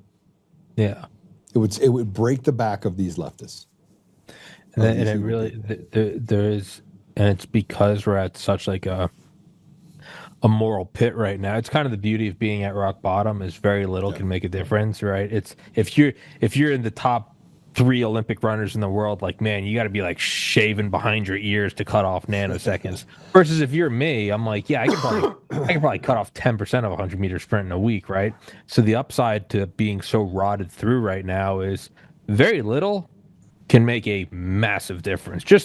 Literally, I've had people on my podcast watching, like, like, man, this had to change in my life. And it's very simple things. It's like saying, like, hey, man, do the right thing, even if, like, you don't have, like, little stuff like that. That's laughably simple. But I think what you're saying is, like, there is such a desert of any sort of men being accountable to men, or even just talking and not feeling, because you don't see it on Facebook. You only see, when you're around friends and family, it's like, hey, do the right thing, or, discipline the kid, or this sucked, but I'm going to get through it. I think absolutely that's kind of the benefit of being at the bottom right now, is very little can actually make a big difference. Yeah, no, I totally agree with you, 100%. Well, we're going to take a quick break. While we do, go ahead and hit the share button. I'm going to have him, Dr. Federer, back on. I'm just going to get raw with him next time, because now my questions are really, I got a lot of questions. So we're going to talk about the societal decay. We're going to talk about what's happened with the Olympics, which I think is necessary. But there's an underpinning happening, like what he was talking about in South Korea. We haven't heard any of that. I'd never We've heard none of it. So we have to prepare ourselves for what's next. Like we're coming into the. I'm just going to say this: if you trust God, you have to trust God all the way through to even things that you don't like. And I had a friend of mine tell me that, Joe, if God's real, why is there so much suffering? And I was like, man, you had Jesus die on a cross. He was whipped. He was betrayed. Like all the things that you feel, Tommy, all the things that we experience, Jesus experienced all of those things in like the shortest period of time possible, right? It's like he showed us all of it like, boom, this is all happening right now, right? And so suffering is necessary, because if you didn't have suffering, and then you go to sacrifice, like why would I sacrifice these things? And so you have sacrifice and suffrage that you have to have. You have to have these things like, well, I don't want it. Well, what would life look like if we weren't having conversations and everything was peachy keen? You're talking about the Garden of Eden. There's no need for advancements. There's no need to learn. There's no need for, because what are you learning against if there's no friction in your life? And I just got done spending all this time with Dave Bear, and I'm leaving here to go be with him again after this. But I'm with him, and I don't know how to fix the issue that he has, because I can't fix cancer. I can't fix it, Tommy. I can't fix it. I want to fix it. I can't fix it. I can't fix it. So then I have to be. Then I have to have faith. Then I have to sit there and pray and be like, God, just heal him. Please, just heal him. Just make it so that he actually gets back his color. Like, I want him to be healed. But you got to be okay with the fact that he's not healed. That makes sense? For me, a lot of times, I walk out on all these different things, and, the faith, and like, I'm okay, I get it, the suffering, the whole, everything you just said. And I think the biggest thing I've had to accept is that God's plan, God's most perfect plan for me, where it all works out well, could very well be that I'm dead in 3 hours.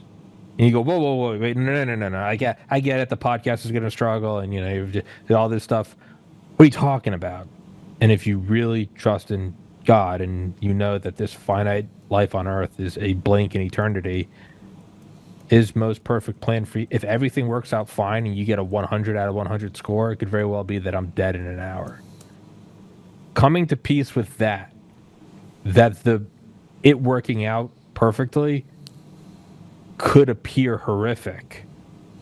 You have to come to peace with that this might be happening so that, in the next life you do this, or you learned this and that passed on, or your death, taught a lesson to this person who will later become this, and their son becomes president. And like, you have to understand and accept that it is a Swiss watch of synchronicity.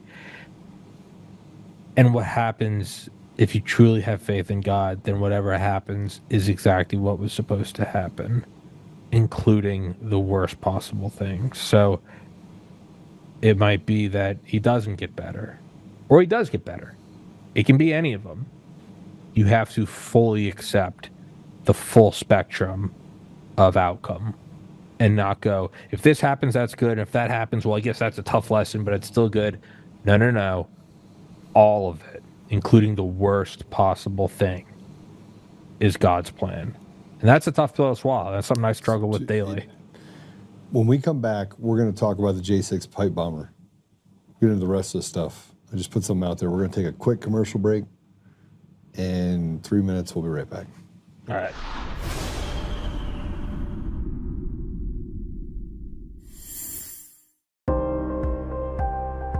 Hey, this is just in from Fidelity. Gold could hit $4,000 an ounce as the Federal Reserve cuts rates to cushion the U.S. economy. The dollar drops and the central bank keeps adding holdings. Gold has been on a record-breaking tear over the last few years, and it doesn't look to be slowing down in the years to come.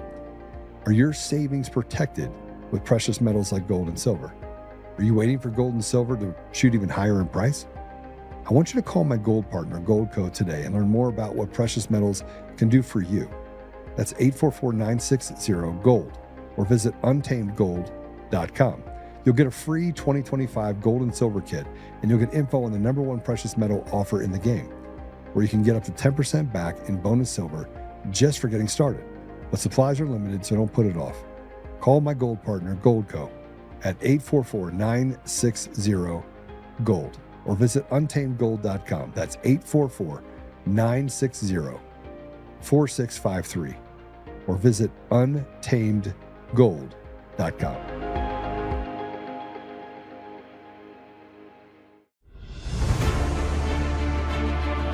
In every thread, in every stitch, Honor-Bound USA weaves the fabric of the American spirit. It's not just apparel, it's a testament to God, family, and country. At Honor-Bound USA, we're a family of patriots who put our faith, family, and America first. When you visit our website, you'll find a line of products that embody our commitment to pray, stand, speak, and act. As the official site for the Untamed podcast, all of our products proclaim speaking the truth with courage. We also have the powerful documentary from Professor David Clements, Let My People Go. Identify yourself as one of the few who are willing to stand for what they believe in. Join the Honor-Bound USA family today. Wear it as a badge of honor, a commitment to the values that shape us, and a pledge to the bright future we will build together. Because when you're honor-bound, you're not just wearing a brand, you're embodying a lifestyle.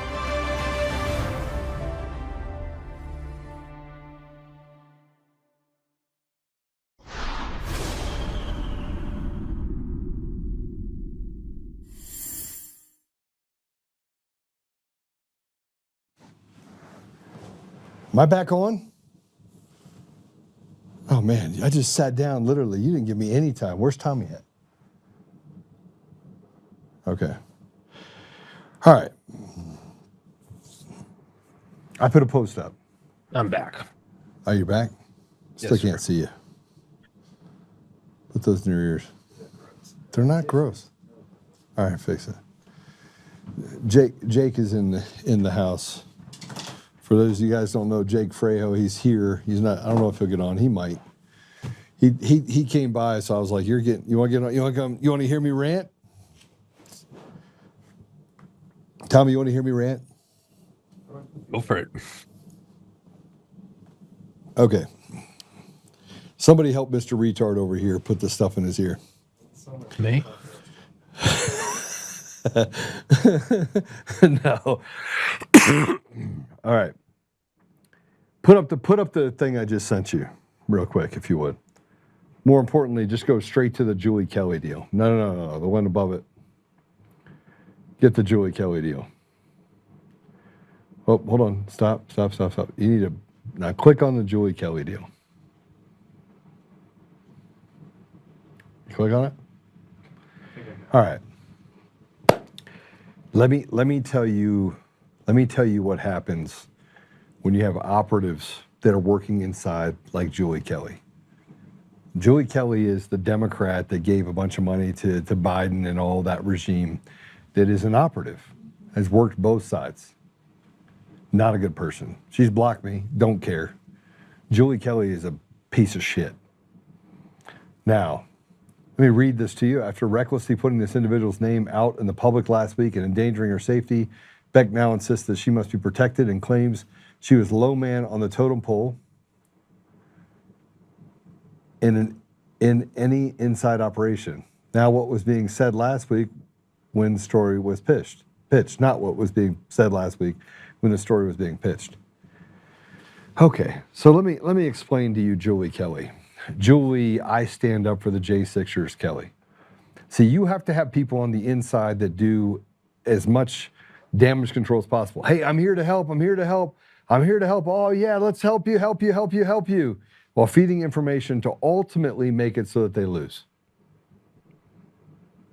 Now, let me tell you about Julie Kelly and who she's tied to. Well, of course, she's tied to Bannon and a bunch of other people, right? But the people that are just, they're the saviors, right? These are the good people. Like, I don't give a shit who likes me or doesn't like me. Could care less. What I care about is that we are academically, institutionally honest. Be honest. Kyle Seraphin specifically and you can go check this out, Kyle Seraphin. She won't mention him, obviously. But what she's saying here is absolute bullshit. So beforehand, now this was told to me from a big birdie.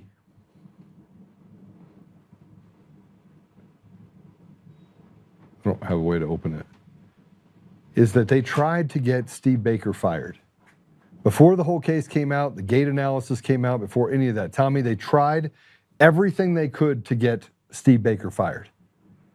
At the highest level, Kash Patel, Dan Bongino, the people like Julie Kelly, people inside the government wanted to get Steve Baker fired.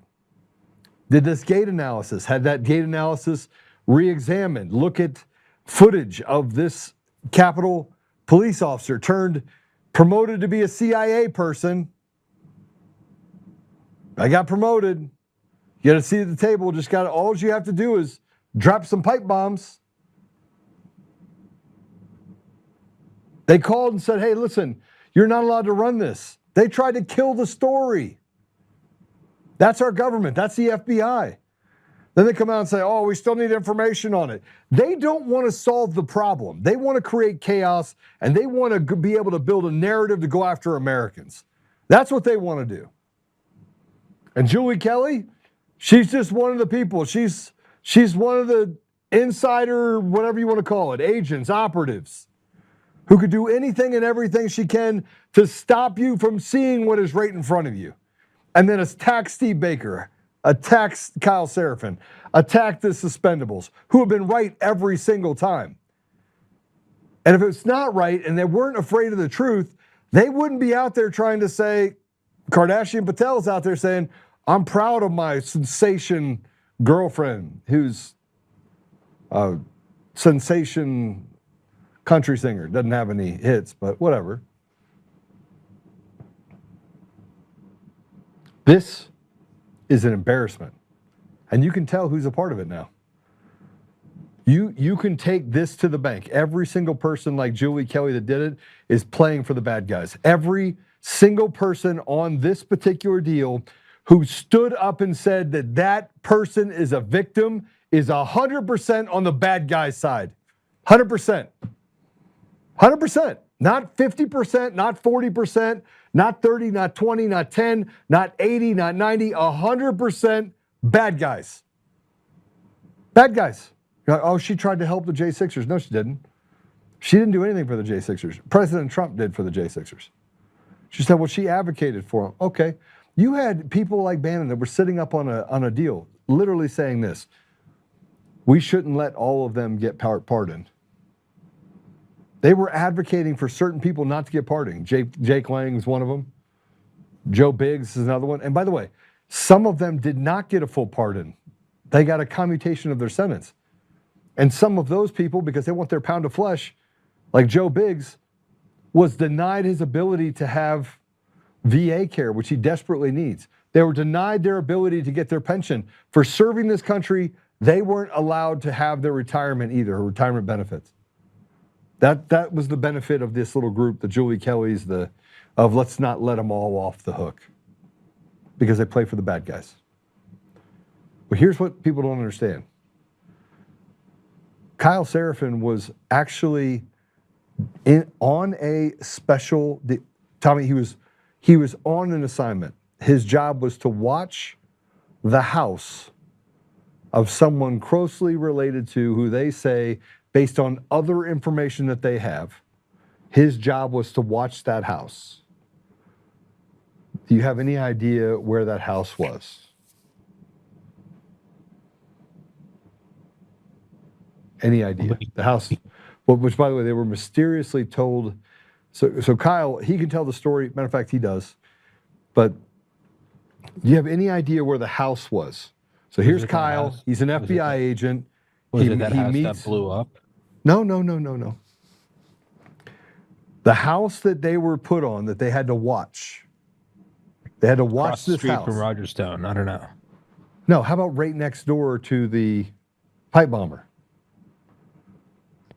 Right next door. Pipe bomber's house, their house. they were kissing. He was watching this house, and this is this is Kirchhoff's house. He's watching this house. This is Kirchhoff's house. Now they were right after this deal. A recommendation was made. I'm gonna bring Kyle on so he can go through this. A recommendation was made, and they're like, "Yeah, get off. Come back all the way around. You have the gate analysis. It's Kirchhoff." Now the entire investigation that they're actually working on was the J6 pipe bomber. They were watching X house. Here's Kirchhoff's house. How is that possible? This is like Coomer being on the call for Antifa. Well, it's not a coincidence. It's not an oopsie. It's very clearly an op.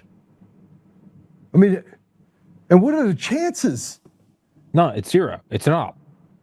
It's an op. And Julie Kelly says an that op. this. No, sorry to interrupt. There's a fat comedian I love named Ray Kump, but he's brilliant. And he always says, he's like, there's a certain level of like, you got to not be a cuck.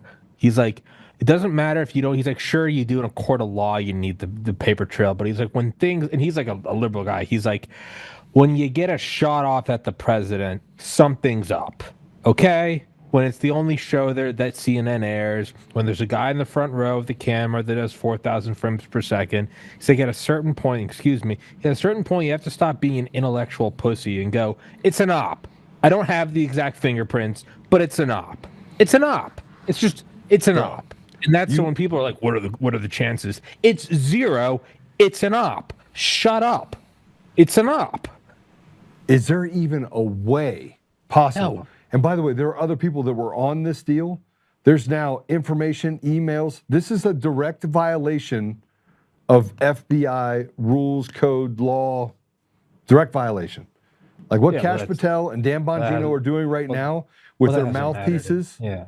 With their mouthpieces, Julie Kelly, with their other mouthpieces that they have, and they're like, hey, we need you to put this information out. So then Julie's, I get to get in the middle of the op. I get to go after Kyle Seraphin. Huh?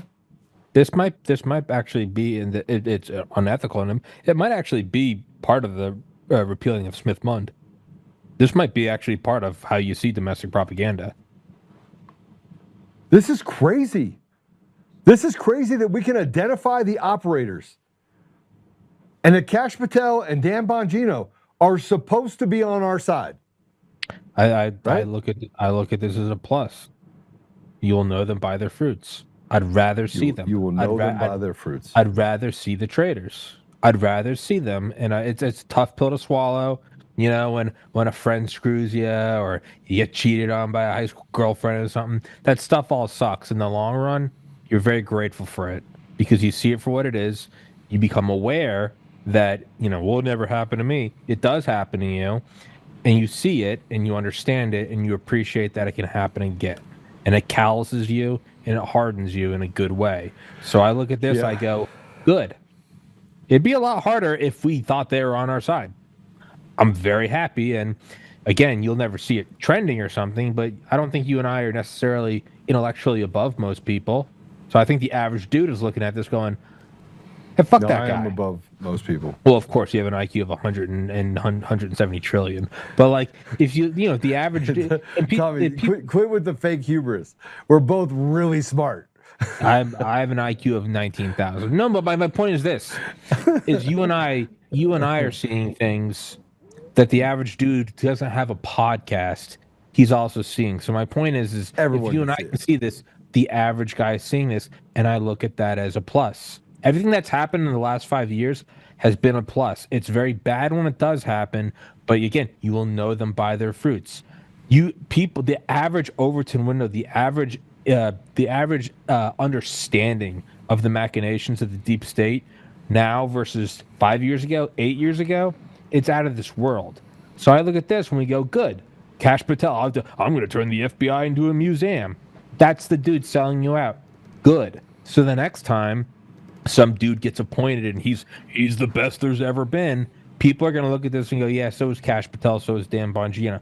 Anything that results in that, in a sharpening of the spear, in a hardening of your own, hey, you got to show me why I should trust you. Yeah, that's a plus. And like you said, it's friction. Friction hurts to get there, but friction's how you improve. So I look at this as objectively, it's bad and they should burn in hell. But where we are right now, I look at that as a major plus. Cool. People need to have the veil pulled away from their eyes and go, that's the dude that Dan Bongino showed. Yeah, man, he's showing you who he is. Spineless. Kash Patel, showing you who he is. Spineless. Jeffrey Epstein had no client list and he killed himself. Good. I mean, just go back and look at it. Just if everybody wants to go back and look at it, you don't have to be Captain Obvious. They had this whole organized deal. You had the DOJ and the FBI, and President Trump has to be beside himself. I mean, he's a really smart guy. He just pardoned all these people. With me. I think he sees this, and he's looking at this and going, noted. Okay, so here's. I'm going to read this, and then I'm going to put this other one up. It says, and this is from Jacqueline Sweet. I said, you have got to be kidding me. I was pissed. Now, if you don't know who Jacqueline Sweet is, she's an investigative journalist. She works for Rolling Stones, The Nation, Politico, all the big ones, right? All the really big bad ones. Some immediate family members of the Capitol Police officer accused without proof of being the J6 bomber have disabled their social media accounts since last night. Can only imagine the abuse they are getting since they were named in the Blaze story and have their life details blasted across X all day yesterday. I'm so glad I woke up today as anyone other than the authors of that Blaze story. Jacqueline, piss right the hell off. This whole thing, a Capitol Police officer, just so you know, she wasn't a Capitol Police officer. She was a CIA agent. She was promoted to the CIA right after she did the pipe bomb deal. And when you say that there is no proof, a gate analysis is used globally. It's used to find terrorists. It's used in China. It's used in every single country. It is literally better than a fingerprint. You stupid bee. Okay, now put the other post up that I have here. Because you're not good without any more gaslighting. Let's just add more gaslighting. I'm listening. I'm going to fill up my cup. I'm listening. The fundamental supposition of the Blaze story regarding the J56 pipe bomber identification is that FBI Director Kash and FBI Bongino have both been completely co-opted by the deep state. That the two men who have spent their entire lives battling the deep state have just flipped the switch and decided to run cover for the Democrat cabal. What utter nonsense. I suppose Trump himself has been hoodwinked by the masterminds of the left as well. Moreover, there isn't any actual evidence that the woman who had been publicly identified perpetrated the planning of the pipe bombs, a detail which Baker should have led with if he were in possession of such evidence. It seems gate analysis is the best Baker can do. You stupid bitch. A gate analysis is like a fingerprint when you have the details of that person's history, including injuries. Here's how he justifies this. The technique has been utilized by the intelligence community, but not without other elements of corroboration. I think we're about to find out exactly why it's not a great idea to equal social media volume with veracity. But the story goes beyond implicating Patel and Bongino. It demands that we assent to the assumption that Trump's CIA, led by CIA Director and DNI Gabbard, have been complicit in some cover-up to advantage who? The deep state? Now this is where he goes in, he's trying to separate and say, listen, we're going to take Gabbard over here too, because in this place, what he's saying is, you're not allowed to say anything about this. And by the way, I'm trying to give Gabbard, I'm trying to give the CIA the ability to come over here on our side and be like, yeah, this is absurd. I'm not buying what the Blaze is trying to sell. And most certainly, this is a kleptomaniac scramble for clicks. What the American public deserve a real answer substantiated by hard evidence, evidence beyond a reasonable doubt. That's a standard which FBI Director Patel is playing. That's not an unreasonable journalistic standard when people's lives, careers, and reputation are at stake. F*** off, you piece of shit. I literally was on a call with Coomer. On a call. You guys didn't do any sort of checking into it. We had to get emails from Dominion. We had to get emails from this. Oh, unsubstantiated.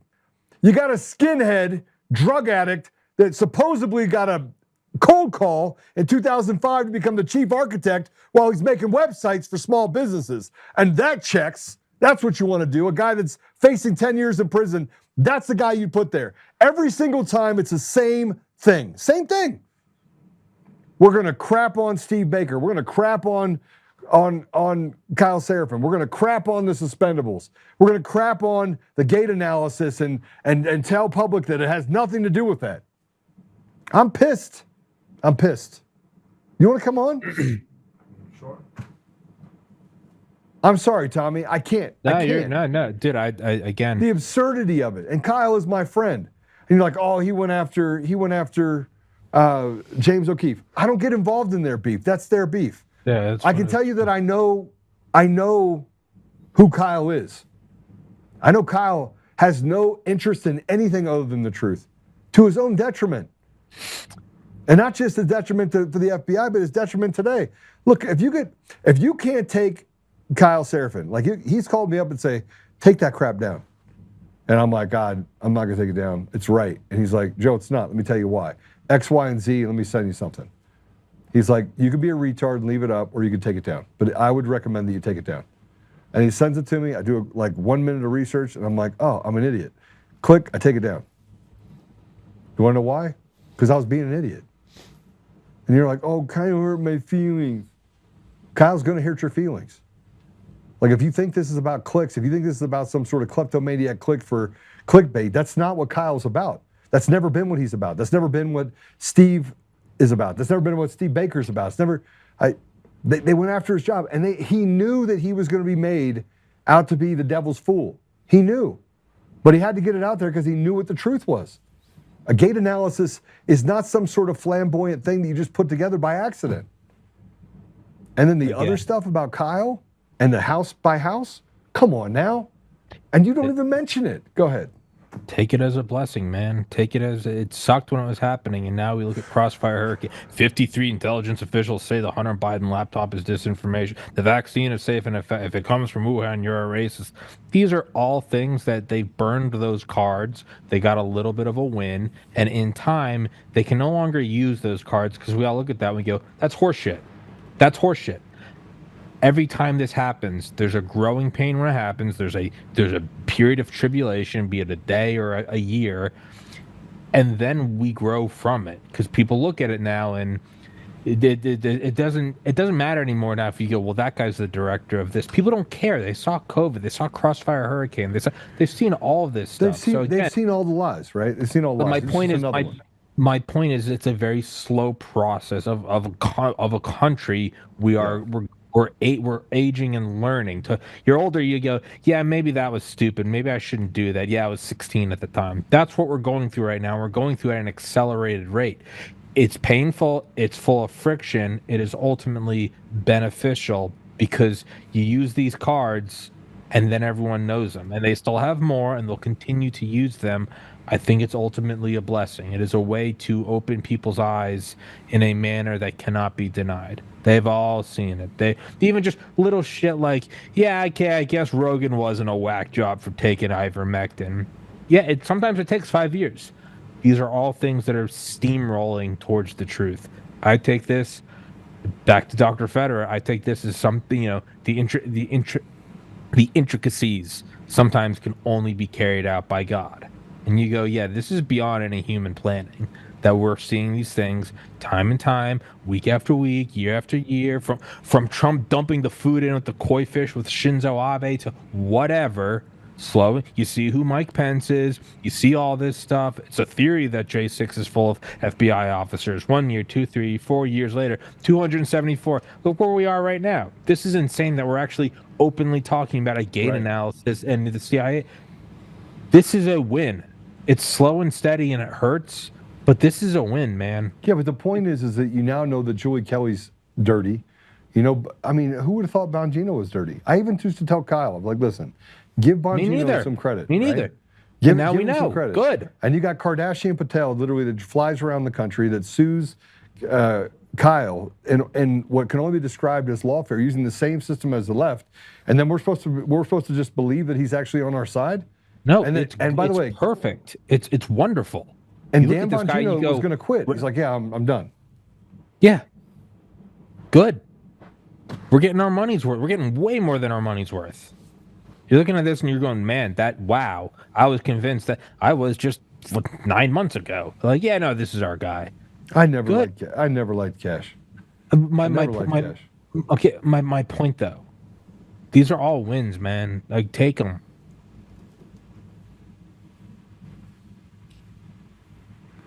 Yeah. This is this is crazy. Hey, so Jake, what's up, brother? What's up, Joe? How you doing? Good. It's been a while. Yeah. Jake is, yeah. Jake is like Honest Abe. You know what we call him? We call him the economic terrorist in DCF terms. Why is that? Because he finds shit that's wrong and he's like, yeah, I'm getting you. So economic hitman. Yeah. Is the term. Yeah. CIA jackals.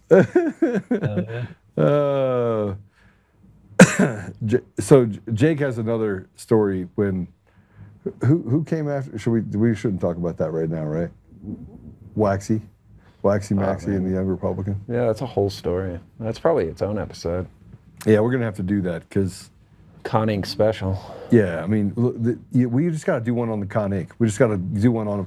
And look, I don't actually hate anyone. I don't even hate Bannon. I just think that he's full of shit. I don't hate Julie Kelly. I think she's a bad person.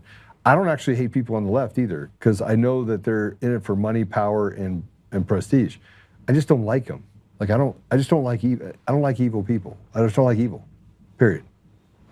Right? But some of them, bless their heart, they just do it because it makes them feel good. Am I wrong? Yeah, but even Con Inc. stuff, like even that, like it's a self-refining process. Like with every passing month and year, you look at people, that's just a Con Inc. That's just a douchebag. He doesn't actually want to get to anything. Anything that accelerates or facilitates the movement towards whatever the core of truth is, it's a win, man. Right. Or not, or in their evil, I mean, whatever you want to call it.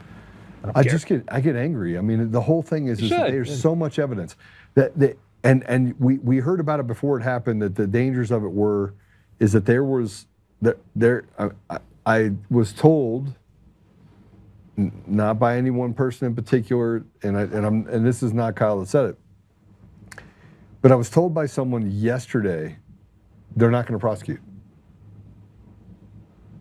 The DOJ is not going to do anything about it. So basically, this person puts a pipe bomb out there, gets away with it. Is there any difference between what is happening with this person and what the radical left did for 4 years, locking up our people? Does it look any different? Does it act any different? Is anything different? Is Pam Bondi doing anything different? Tina Peters is still in jail. Todd Blanche sends an email hoping that he can put off for what? This is the Judases and Brutuses that we have inside of our government structure. And you know, I trust God, and I do trust President Trump because I think he's a very patient man. 4 years of getting his ass kicked, right, and stomped on by the radical left. You know, he's got a bone to pick. But do I trust that everything else that's happening? I don't. I mean, after you just let this pipe bomber go, and it was it because of the $500,000? You don't want to pay the $500,000? Then don't. I think Steve would be happy to not take the $500,000. But stop lying.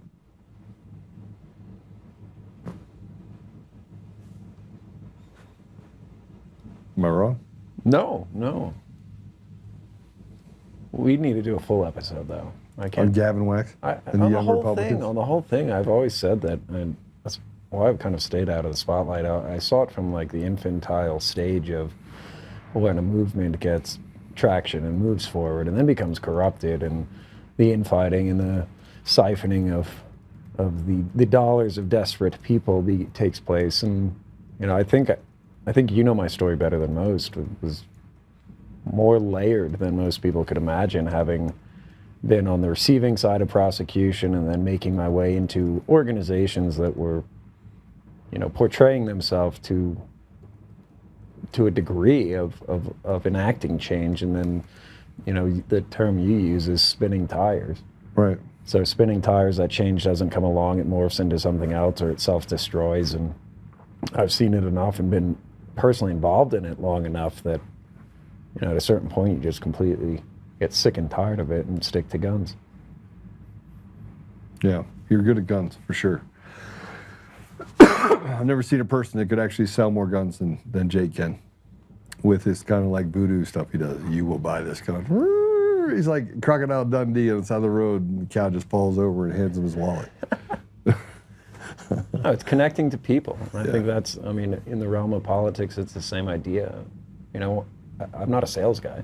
I don't sell guns. I make relationships, and then the relationships sell the guns. I think that's whatever industry you're in, politics, firearms, or anything, cupcakes, you know, any of it. It's not about the buyer. It's not about the seller. It's about the relationship between the two that gets it done. And but I think that actually ties into everything we're talking about right now. Is like, you know, to truly sell something, it's like it's because the product is superior and you're being honest to someone. That goes for politics too. Is you can dress it up in any way you want, but ultimately, you know, we've all bought something, you get banged out, and then it breaks, and you go, man, that we're seeing that right now with Cash and Bongino, and it sucks when it's happening, but all you need is one bad, you know, transaction, and you've learned a lesson for life. So I think that's the same thing. Is you don't need to sell it if the thing is genuine and if you're genuine. And right now, we're seeing that these two, amongst others, are not genuine, and I take it as a blessing because everyone's seeing it. Yeah.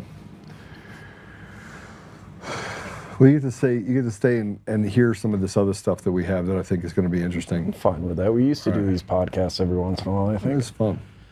So here's the Gold's Gym follow-up, and you're going to want to hear this. This is the woman that got pissed off about the guy that was in the Gold's Gym, you know, in the women's locker room, saying that, oh, I'm transgender. He didn't look transgender. He just looked like a freak, but let's go play it. Stay out of the women's locker room. The Gold's Gym locker room scandal just took a shocking new turn. The person at the center of it all has been revealed to have a serious criminal past. According to media reports, before transitioning, this individual was known as Grant Freeman. In 2022, he pleaded guilty in Ohio to domestic assault that caused serious injury to a partner. After serving his sentence, he transitioned and took his ex-partner's name, Alexis. Yes, the same person who now insists on entering women's locker rooms claiming they have every right to be there is the same person once convicted of serious domestic violence. Yet when women speak up and say they feel unsafe, they're the ones silenced, banned, and labeled as intolerant. Remember the woman who lost her Gold's Gym membership? She simply voiced her concern and got removed for it. Now this story has gone viral. One side supports the gym's inclusivity policy, while the other, mostly women, just want to feel safe. If even people with serious criminal backgrounds can freely enter women's spaces, then maybe something in the system is broken. Maybe. What a surprise! What a surprise! They had a criminal background. Well, I mean, shocked. I'm actually more shocked that I'm actually more shocked that people aren't outraged by this. This is why I said we need a fraternity for men. Right? It's gotten out of hand. We need a brotherhood. We need to come together, just drag that guy out of the men's locker room. And look, it doesn't have to be violent. You can go with a little bit of force, or you can go with a lot of force. You choose. Consequences for bad behavior. So if you choose that it has to be a lot of force, then man, so be it. Just tie a rope around your foot, tie it to the side of a car, and drag you right through the door. Or we make him go on a date with me. You know? Like, are you really a chick? Well, Tommy here wants to take you out for something nice. That's, I think, a lot more terrifying than getting pulled by a car. Is me romantically approaching you? Let's make see sure how the skirt. Make sure the skirt's long enough. You don't want anything falling out. Tommy, you're worrying me, bro. You're worrying me. No. I'm going unconventional warfare. I'm throwing out the Geneva Conventions, burn the village. He's expecting to get his ass kicked. He's not expecting me. When in Rome, do what the Romans do. Don't do it. You ever heard of the Tower of Babylon, bro? Come on now. He's not expecting me. This is a bad threat. He expects to get his ass kicked, and he probably even likes it. Jake's like, I'll go on a date with you. We can both approach him. And he's going to be very confused. He's going to be very confused. Oh my gosh. Well, Nancy Pelosi dropped out of the race, and what has been replaced with that is, you remember the video from J6 where they set up all those Americans? Well, you got to see this. Christine Pelosi is now running for California State Senator. Play it. Hi, I'm Christine Pelosi, attorney, author, advocate, chairperson of the California Democratic Party Women's Caucus, wife, mom, and today a candidate for California State Senate. I'm running to represent you, San Francisco, in Sacramento, fighting for consumer rights, women's rights, gun violence survivors, immigrants, and our most vulnerable communities against the threat we face. Christine Pelosi is shaking up the sexual harassment debate in Sacramento. What do we do when our freedoms are under attack? We speak up, we fight back, and we organize power for the people. And that's what I want to do for you. And insider trading. Oh, yeah. I saw what her mother made. It was like $130 million off her own insider trading. Okay, so a teacher in Wisconsin speaks on how to infiltrate the minds of kids earlier in education. This is a white liberal woman in Wisconsin. This is the institutional rot that we talk about, they say doesn't exist. Play it. So everyone who raised your hand and said that you got radicalized in college, imagine if you got radicalized 4 years earlier. Okay? There's a dialectic between these organizations, but there are some major differences. High schools are a cross-section of our community. So when we look around higher ed and we're like, why is everyone so white and rich here? Look at the public schools. We need to train high schoolers how to organize. High school teachers, our hands are really tied.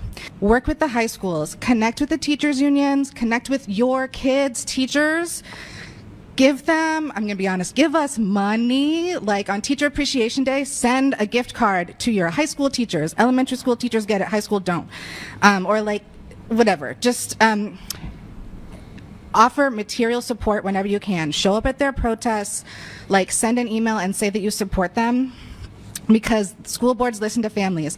Follow your school board of the local public schools, follow them on social media, go to those meetings if you can, but like small policy changes will transform your city.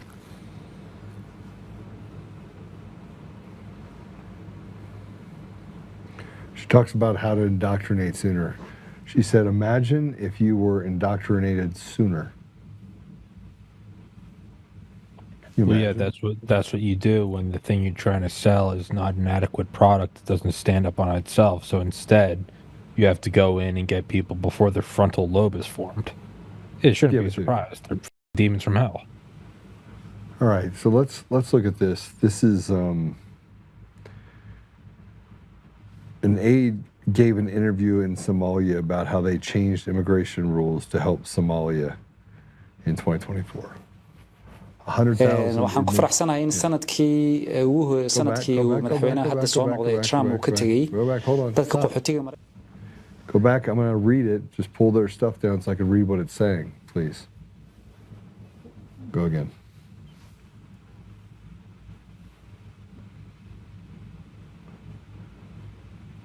Do it again. Just turn it down a little bit. I'll just read it while he's talking. Can we do it? Just play it again.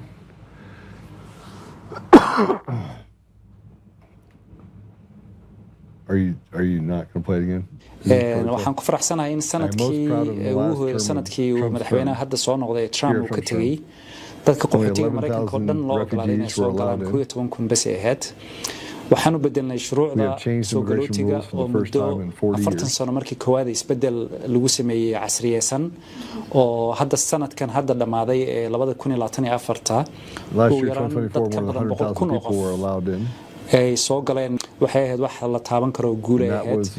waxaan kaloo runtii jira in dowladda Mareykanku xukuumaddii hadda ahayd xukuumaddii ugu taageerada badneed taariikhda waddanka Soomaaliya iyo dowladda Soomaaliya iyadoo runtii qayb libaax la ka qaadatay una horseeday in dowladda iyo maaragtay waddanka Soomaaliya uu hogaankiisa iyo maaragtay nidaamkiisa dawliga ah haykalkiisa dawladnimeed uu hana qaado tusaale ahaan Mareykanka uu cunaqabateynta laga qaado Soomaaliya Mareykanku isaga lafdhabar u ahaa xukuumaddii hadda tagtay maaragtay kamid ka ahaa waxaa kaloo kamid ahaa anoo maaragtay soo koobaya cafinta oo kale runtii waxaa qayb libax ka qaatay Mareykanka sida ay xukuumadda dawladda Soomaaliya ay maaragtay qariyayso mar walba.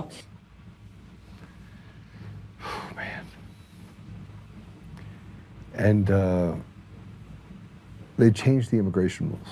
I mean, imagine not being able to afford anything, and then they just come in and just say, we're going to give this free stuff to people who are from another country. Tommy? Are you surprised?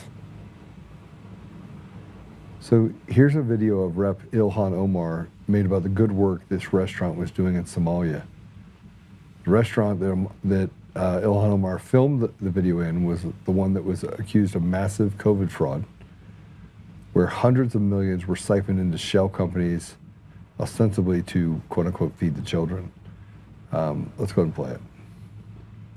horta aad iyo aadaan ugu faraxsanahay in maanta safaari aan soo gaarnay safaari in ay tahay meelaha sayti oo diyaarinayo cunto maalin kasto maalintii kaliyo safaari waxay cunto siisaa 2,300 oo ciyaal ah iyo familkooda taas waa mid muhiim ah sida aad u ogtihiin dhalinyaro badan gaajo ku nool waddankaanayti ama familkooda fursad u helin in quraac qada iyo casho ay siiso breakfast lunch or dinner.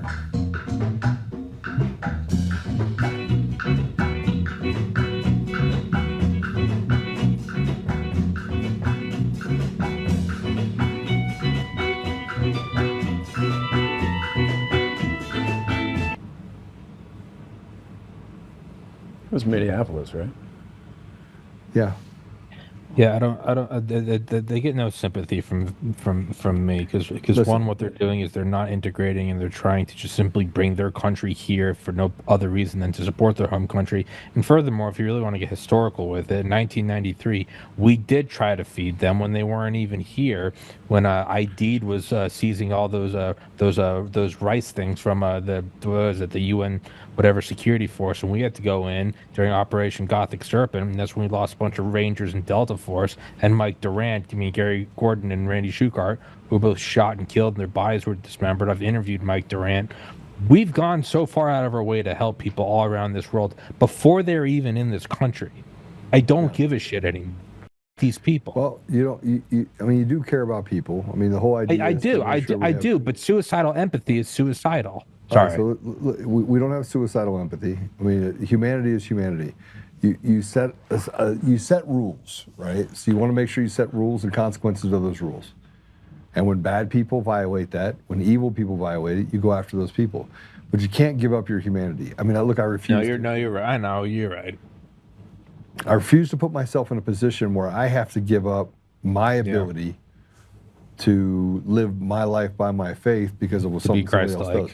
It doesn't matter. I mean, I will turn over the tables and I will whoop the living you-know-what out of someone, right? But that's not my first go-to when I meet someone. Like when somebody pulls up in front of me and they try to cut in front of me, I'm like, okay. I don't get upset over it, right? I do. All right, let's take a look at this. This is the restaurant that was in this previous cut. Here's a news report. Play it.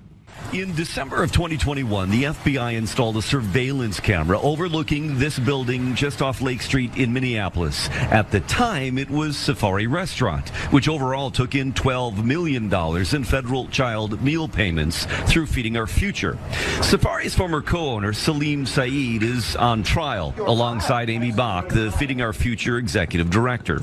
Safari claimed to feed 4,000 to 6,000 kids a day. Its invoices and meal counts shown to the jury alongside the video. An FBI agent testifying that an average of 40 people came and went during the 6 weeks it was surveilled. The FBI set up a total of 12 cameras at sites claiming to serve extraordinary numbers of meals. Another was at a deli in St. Paul, also registered by defendant Salim Saeed, which claimed 1,800 meals per day. The video shown to the jury showed an average of 23 people a day coming and going. The jury was shown dozens of invoices invoices, meal counts, and emails seized from Feeding Our Future's headquarters in St. Anthony. Some showed links to websites that randomly generated names and ages to create rosters of children who were served meals. Many were signed or sent by Amy Bach, who's charged with wire fraud, along with bribery for the alleged kickbacks that she received. This is actually really interesting. So when we did that ballot harvesting story in Minneapolis for Project Veritas, I was on the ground for about 3 weeks out there, and we stayed at the Marquette Hotel, which was right downtown of the George Floyd riots, and the amount of, as we were focusing on the fraud development side of the story within the community, one of the things I looked at from an OSINT side of the financial side is, what are you stealing an election for? What are you cornering local power for? And it was the money. So what they were doing with the food there, what they were also doing with home health care, with FEMA, or the Fed pays the bill for Medicaid, anything Medicaid related. Right. The state of Minneapolis, or the state of Minnesota, is the only state in the country that actually almost has a franchise. It has its own web of Blue Cross Blue Shield. Long story short, the chieftain legal officer of that franchise of Blue Cross Blue Shield was actually Obama's attorney of record in some capacities, but did all this OSIN into shell companies. So home health care, right? Translation services, meal delivery services, car services to those home health care services, all within the Somalian community, all went back to essentially P.O. boxes. So it's a notorious racket that isn't just food related. It's every which way of public service is rat-holed through shell companies and foundations to the tunes of hundreds of millions of dollars a year. I mean, they've built a cartel inside of our government in order to siphon off all of our hard-earned tax dollars. And I bet you that it's 25, 30, 35% of the money that we actually put inside the government. I mean, I would venture to say that nearly half, 35, 40, I mean, whatever, it's a lot, is siphoned off and given to these degenerates. Let me show you something else. This is oh,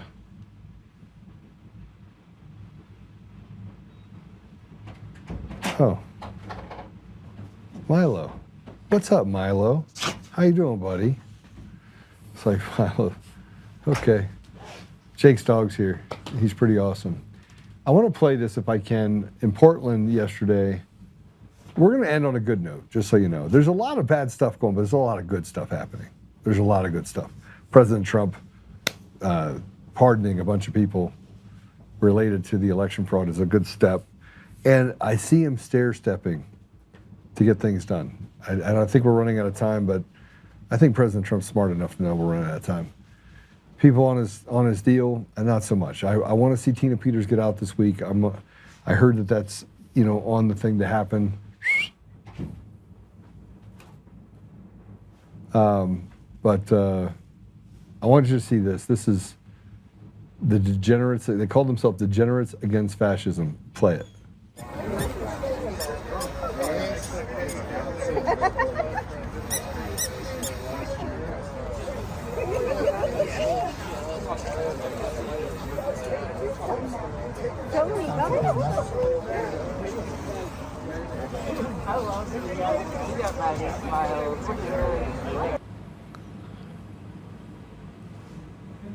They'll be burned as biofuel when the communists take over. Like, they are useful. They're not even useful idiots. They will literally be used as fuel. No, useful idiots are a tier above them. Legit, they will be ground up, mixed with ethanol and corn, and be used to power tanks. I'm really scared, actually, that that's a part of society. But we have catered to it. That's what you get. You get that because of it. You get that as a result of that. Isn't the I guess if you look like a handicapped furry convention. I was gonna say degenerates against fashion. If you include the G backwards, then it's fagged.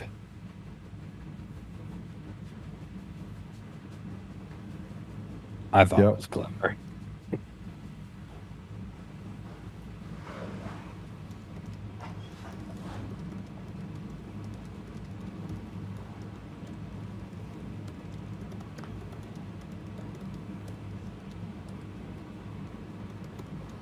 Were you day trading, Joe? Yeah, a little bit. Here's this, by the way. I just want to put this out there. Today is the Marine's birthday. How many years? 250. 250 years. I just saw that and I was like, yes. Yes, yes, yes. Let's go ahead and play this real quick.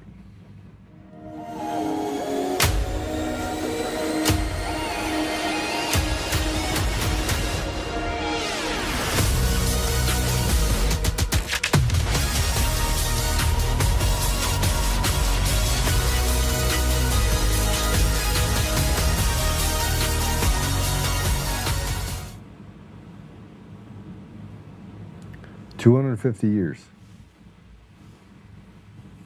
That's pretty good, right? 250 years. Very impressive.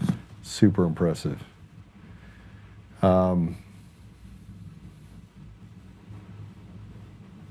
We have kind of a deal that I think is really important on our Facts Blast today. Do I have anything that I can give people on this to go look at, number one? This is for the treason exposed, persecute the coup plotters now. Patrick is working with Chris to get it on the website. Okay, we're going to get that on the website? Great. There was a leaked USAID Zoom call from January 2025 that rips the mask off the silence. The State Department's Office of Transition Initiatives, battle-tested in Ukraine and Serbia, has been weaponized into a domestic color revolution against the duly elected president administration. Now, I want you to notice that it says battle-tested in Ukraine and Serbia, because Serbia and Ukraine are both hotspots, and they're both places where we've seen a lot of bad things happen, including Dominion. We just had that conversation. Insider Van brags on encrypted signal that 50,000 USAID contractors and Soros Rockefeller NGOs were pre-positioned to execute bottom-line transformation of elections. Mass censorship and street chaos in the moment Project 2025 became a target. Your tax dollars didn't feed the world. They've funded a coup on American soil. In Serbia, the same playbook saw $5.5 million funneled by CRTA and TRAG Foundation to orchestrate blockades and institutional sabotage, now invisible in 501 march in lockstep in U.S. streets. Their February 5th protest, a live fire rehearsal for electoral nullification. This is not a policy disagreement. It is 18 U.S.C. Code 2381, treason, plain and lethal. Lieutenant General Michael Flynn called it, if it looks like a coup, it's a coup. Yet you sit idle while Van signals cabal. John Hopkins Democracy Labs and Congressional No Kings cheerleaders erase the will of 75 million voters. USAID's empire of weaponized aid must be gutted, root and branch. No more slush funds for sedition. No more immunity for encrypted plotters. Prosecute the architects under federal treason statutes and parallel state sedition laws. Strip every complicit NGO of tax-exempt status, freeze their assets, and hold the State Department enablers before open tribunals. The Republic teeters. Your legacy will be measured by whether you choose patriot or quisling. Do this today or be complicit. And this is what they're asking for. This is what we're asking for. By the way, if you didn't know all this, there's so much more to know. Like, while they gaslight and do the things that they've done inside of we're talking judges that are a part of it. We're talking lawyers. At the highest level, we have massive problems going on, not just in Colorado or California or all of these states. They said 50,000 organizations that basically have been funneled money by not just USAID. Like I said before, we're not in Venezuela because we're down there because of an election they had or even drugs. We're down there because they have built a sophisticated, large organization that includes people in our legislative branch, in our judicial branch, and even in our executive branch at state levels to steal the voice of the American people and make you all slaves. Introduce emergency legislation to abolish USAID's Office of Transition Initiatives and direct every dime to border security. Convene public hearings within 72 hours. Subpoena Van, OTI, leadership, indivisible, 50501 and Soros grant logs. Co-sponsor a joint resolution demanding DOJ special counsel to indict under 18 U.S.C. 2381. No plea deals, no immunity. Publicly pledge on the House, Senate floor, any member who blocks accountability will face primary challengers bankrolled by the same 75 million patriots you betrayed. Clock is bleeding. Act or history will brand you the congressional accomplices who let the republic burn. We're done playing, and some say, Joe, you're incredibly too calm right now for what you're dealing with. And I would tell you that right now we have to play chess, but chess in war. We're not. To say that we're not in a place of absolute war would be a mistake. We're in a war right now. We are actively in a war. They killed Charlie Kirk. They shot President Trump. They put people in the bushes. They went over to a foreign country and said if you didn't support Ukraine that you were some sort of American traitor. They have written in the history books the things that, frankly, we've been running from. This is treason. They should be treated as such. And I actually don't care about arresting people. I want them to be arrested, but I want them to have military tribunals. Yeah. I think that anything short of that would be a miscarriage of justice and would take too long, and it wouldn't allow our country to survive. At a certain point, you have to set up deterrence for future decades. You got to be like, hey, man, remember back in 2025 when the U.S. executed a bunch of traitors? That was hardcore. You need to have that lingering in the mind for 50, 60 years. You have to have that. I just saw today, some kid my age was drunk driving, killed a family of 6. She got 75 years in prison. That's so that a lot of other young dudes go, oh, that shit's real. Yeah. That's what you have to have. You have to. It can't just be. We'll do it again. Back when everyone had powdered wigs, people would be like, dude, remember when on TikTok America hung a bunch of politicians? You need that. That's what you need. Yeah. All right, let's pray it out. What do you think? We're going to do something on Gavin Wax? I'd say throw it all out there because it's a much more nuanced story. I mean, the rise to fame of the New York Young Republican clubs. I was the advisory chairman. I mean, I'm sorry, Milo's having a bit of fit down there. Yeah, he is. I can connect the dots. I'm just tired of seeing people take things that are not theirs. Not theirs, and they were used for their own gain. And people that don't have skin in the game wanting to have champagne breakfasts and all of the fun, nice things that no skin in the game brought them. Come here, up.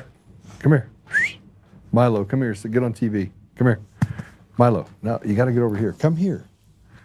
Come here. Come. Yeah, there you go. Say hi to Milo. Milo, say hi. Hi, baby. Aww. This is Milo. Milo is a blue heeler, and if I were to say a few words as he's biting my arm, he would go nuts right now. If you talked about a little animal that runs across, that hides in trees, as he licks me now.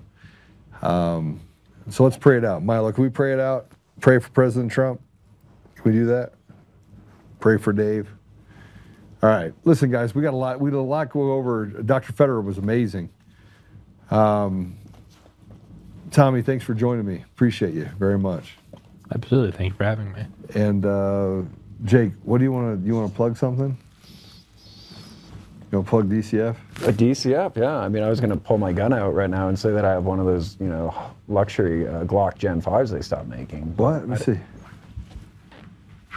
All right, there you go. Oh, look at that.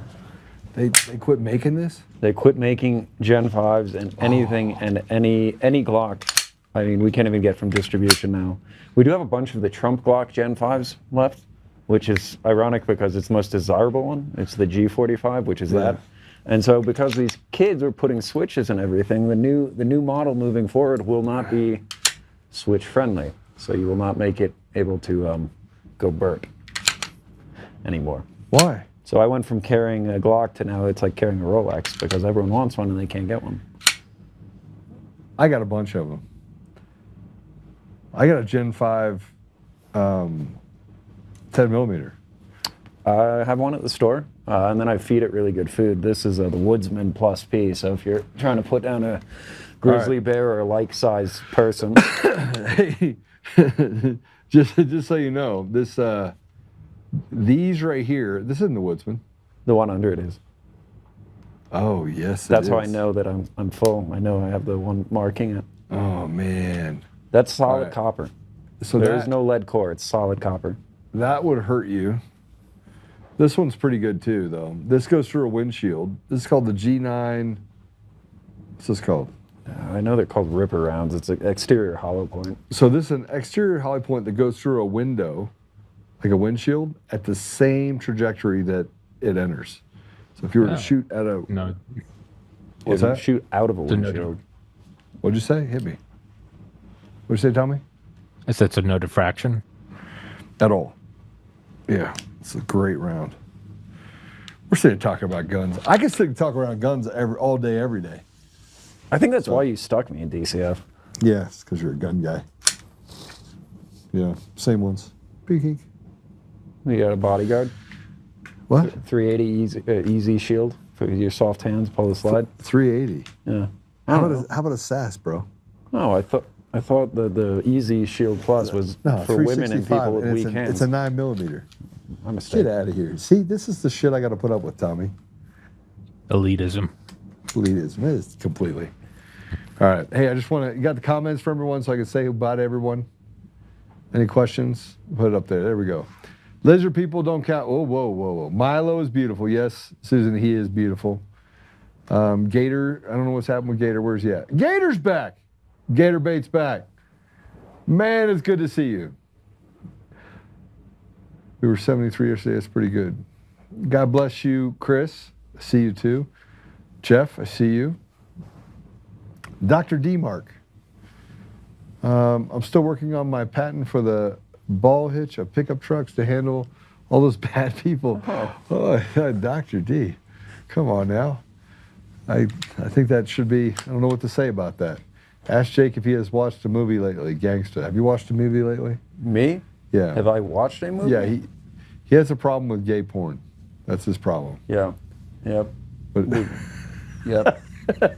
Tommy's like, I'm just kidding. He likes gay. So what he means by gay is happy gun shows. He likes happy gun shows. I actually have my own Only Firearms account. It's not doing too well. It's like OnlyFans, but for dudes with guns, and it's not working out too well. So by the way, we are going to launch a new channel, and I can't tell you what it is, but it's going to be like that. An Only Firearms account. Yeah. This is going to be like that. We've talked about it. We're going to actually do it. They send me special requests. All right. Yeah, Gator, it's good to see you back. Glad to be back. Yeah, it's good to see you back. Absolutely. All right, let's pray it out, shall we? Can we pray it out? Can we pray it out, Tommy? You want to pray it out? Or you want me to? You can. All right. I love praying. All right, guys, listen. Apple Podcasts, Google Podcasts, Spotify, Pandora, iHeartRadio, TuneIn, and more. Make sure that you do your things to, give us a 5-star thumbs up, all that stuff. Share it. Ambassador of Truth, all that fun, cool stuff. And just want to tell you guys that we've moved up on the list as far as numbers and doing fairly well. So thank you for being a part of it, and thank you for all the support all these years. So I'm going to stay out of the gay porn conversation. No, it's gun porn. It's guns, bullets, chambered, all that stuff. All right, Father God, thank you. Thank you for even the trials that you give us. Thank you for the time that we have together. Thank you for Dr. Federer. Thank you for the time that he was able to spend with Charlie. And thank you for his infinite knowledge that he's able to share with us as he was here today earlier. Father, we have our patience tried every day. And, what's happening with this J6 pipe bomber is no exception. So, Father, I just ask you to give us the ability to kind of see through it all and to stand up, but also take a deep breath and work the problem collectively together. Help us, Father, that we may be able to expose these people, the people that frankly are doing the deeds of evil people and acting like the American people, or even the people globally are just stupid. We know they're not. And Father, we know that the ultimate goal is restoration, and that the only way we can undegrade our society is to restore it. So Father, we ask you to give us those tools that will stand together and to bless our leadership, bless President Trump, bless Bobby Kennedy, bless Pam Bondi and those in the DOJ. Help us, Father, that we may be set on our track. That we may not be deterred by personal relationships, and that people, frankly, are going to have to be held accountable, regardless of who they are, regardless of how close they are, regardless of, you know, the friend. That if people are doing wrong and hurting the American people, Father, just help us that we may be able to expose those people and root them out. We know that we're headed down a path, Father, that's difficult, but we do know that with you, anything is possible. I also ask special blessing over Dave Bear. I ask you to heal him, Father. I ask you in front of all these people to heal him. And I believe that that is a possibility. And I believe that if it is your will, it will be done. I ask these things, Father, humbly, in Jesus' name. Amen. All right. Amen. I will, yeah. Man, Milo is like licking himself to death. Just don't be like Milo. He keeps rolling himself in sand over at the e-store, and then he wonders why it's itchy. Yeah, he's like, don't touch me. I can get him to go apeshit on you right now. You could. Well, you actually may have helped train that into him. Okay, we gotta go. Come here. So why we can't have nice things, Joe? Come here. Yeah, I was gonna say you can't have nice things. All right, hey guys, all hit the share button, do all that stuff. You know, all that and then more. God bless you all, Wrangler. God bless you as well. We'll see you guys. How about no for what? All right, see you guys. Bye. See you, Tommy. All right, thank you so much. Take care, everybody. Peace. Bye-bye.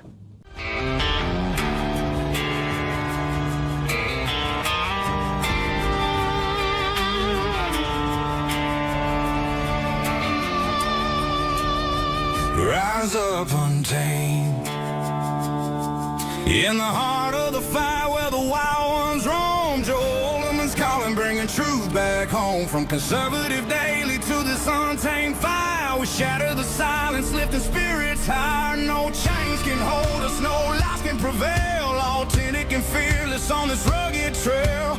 Patriots gather under stars and stripes. Untamed nation, igniting the night. Untamed nation, let the truth roll out in this land of the free. Standing proud from sea to shining sea, we won't back down. Catch the fire, wear the crown. Untamed nation, it's our battle song, motivating hearts where the brave belong. Yeah, untamed and wild, forever strong. Play it again all night long.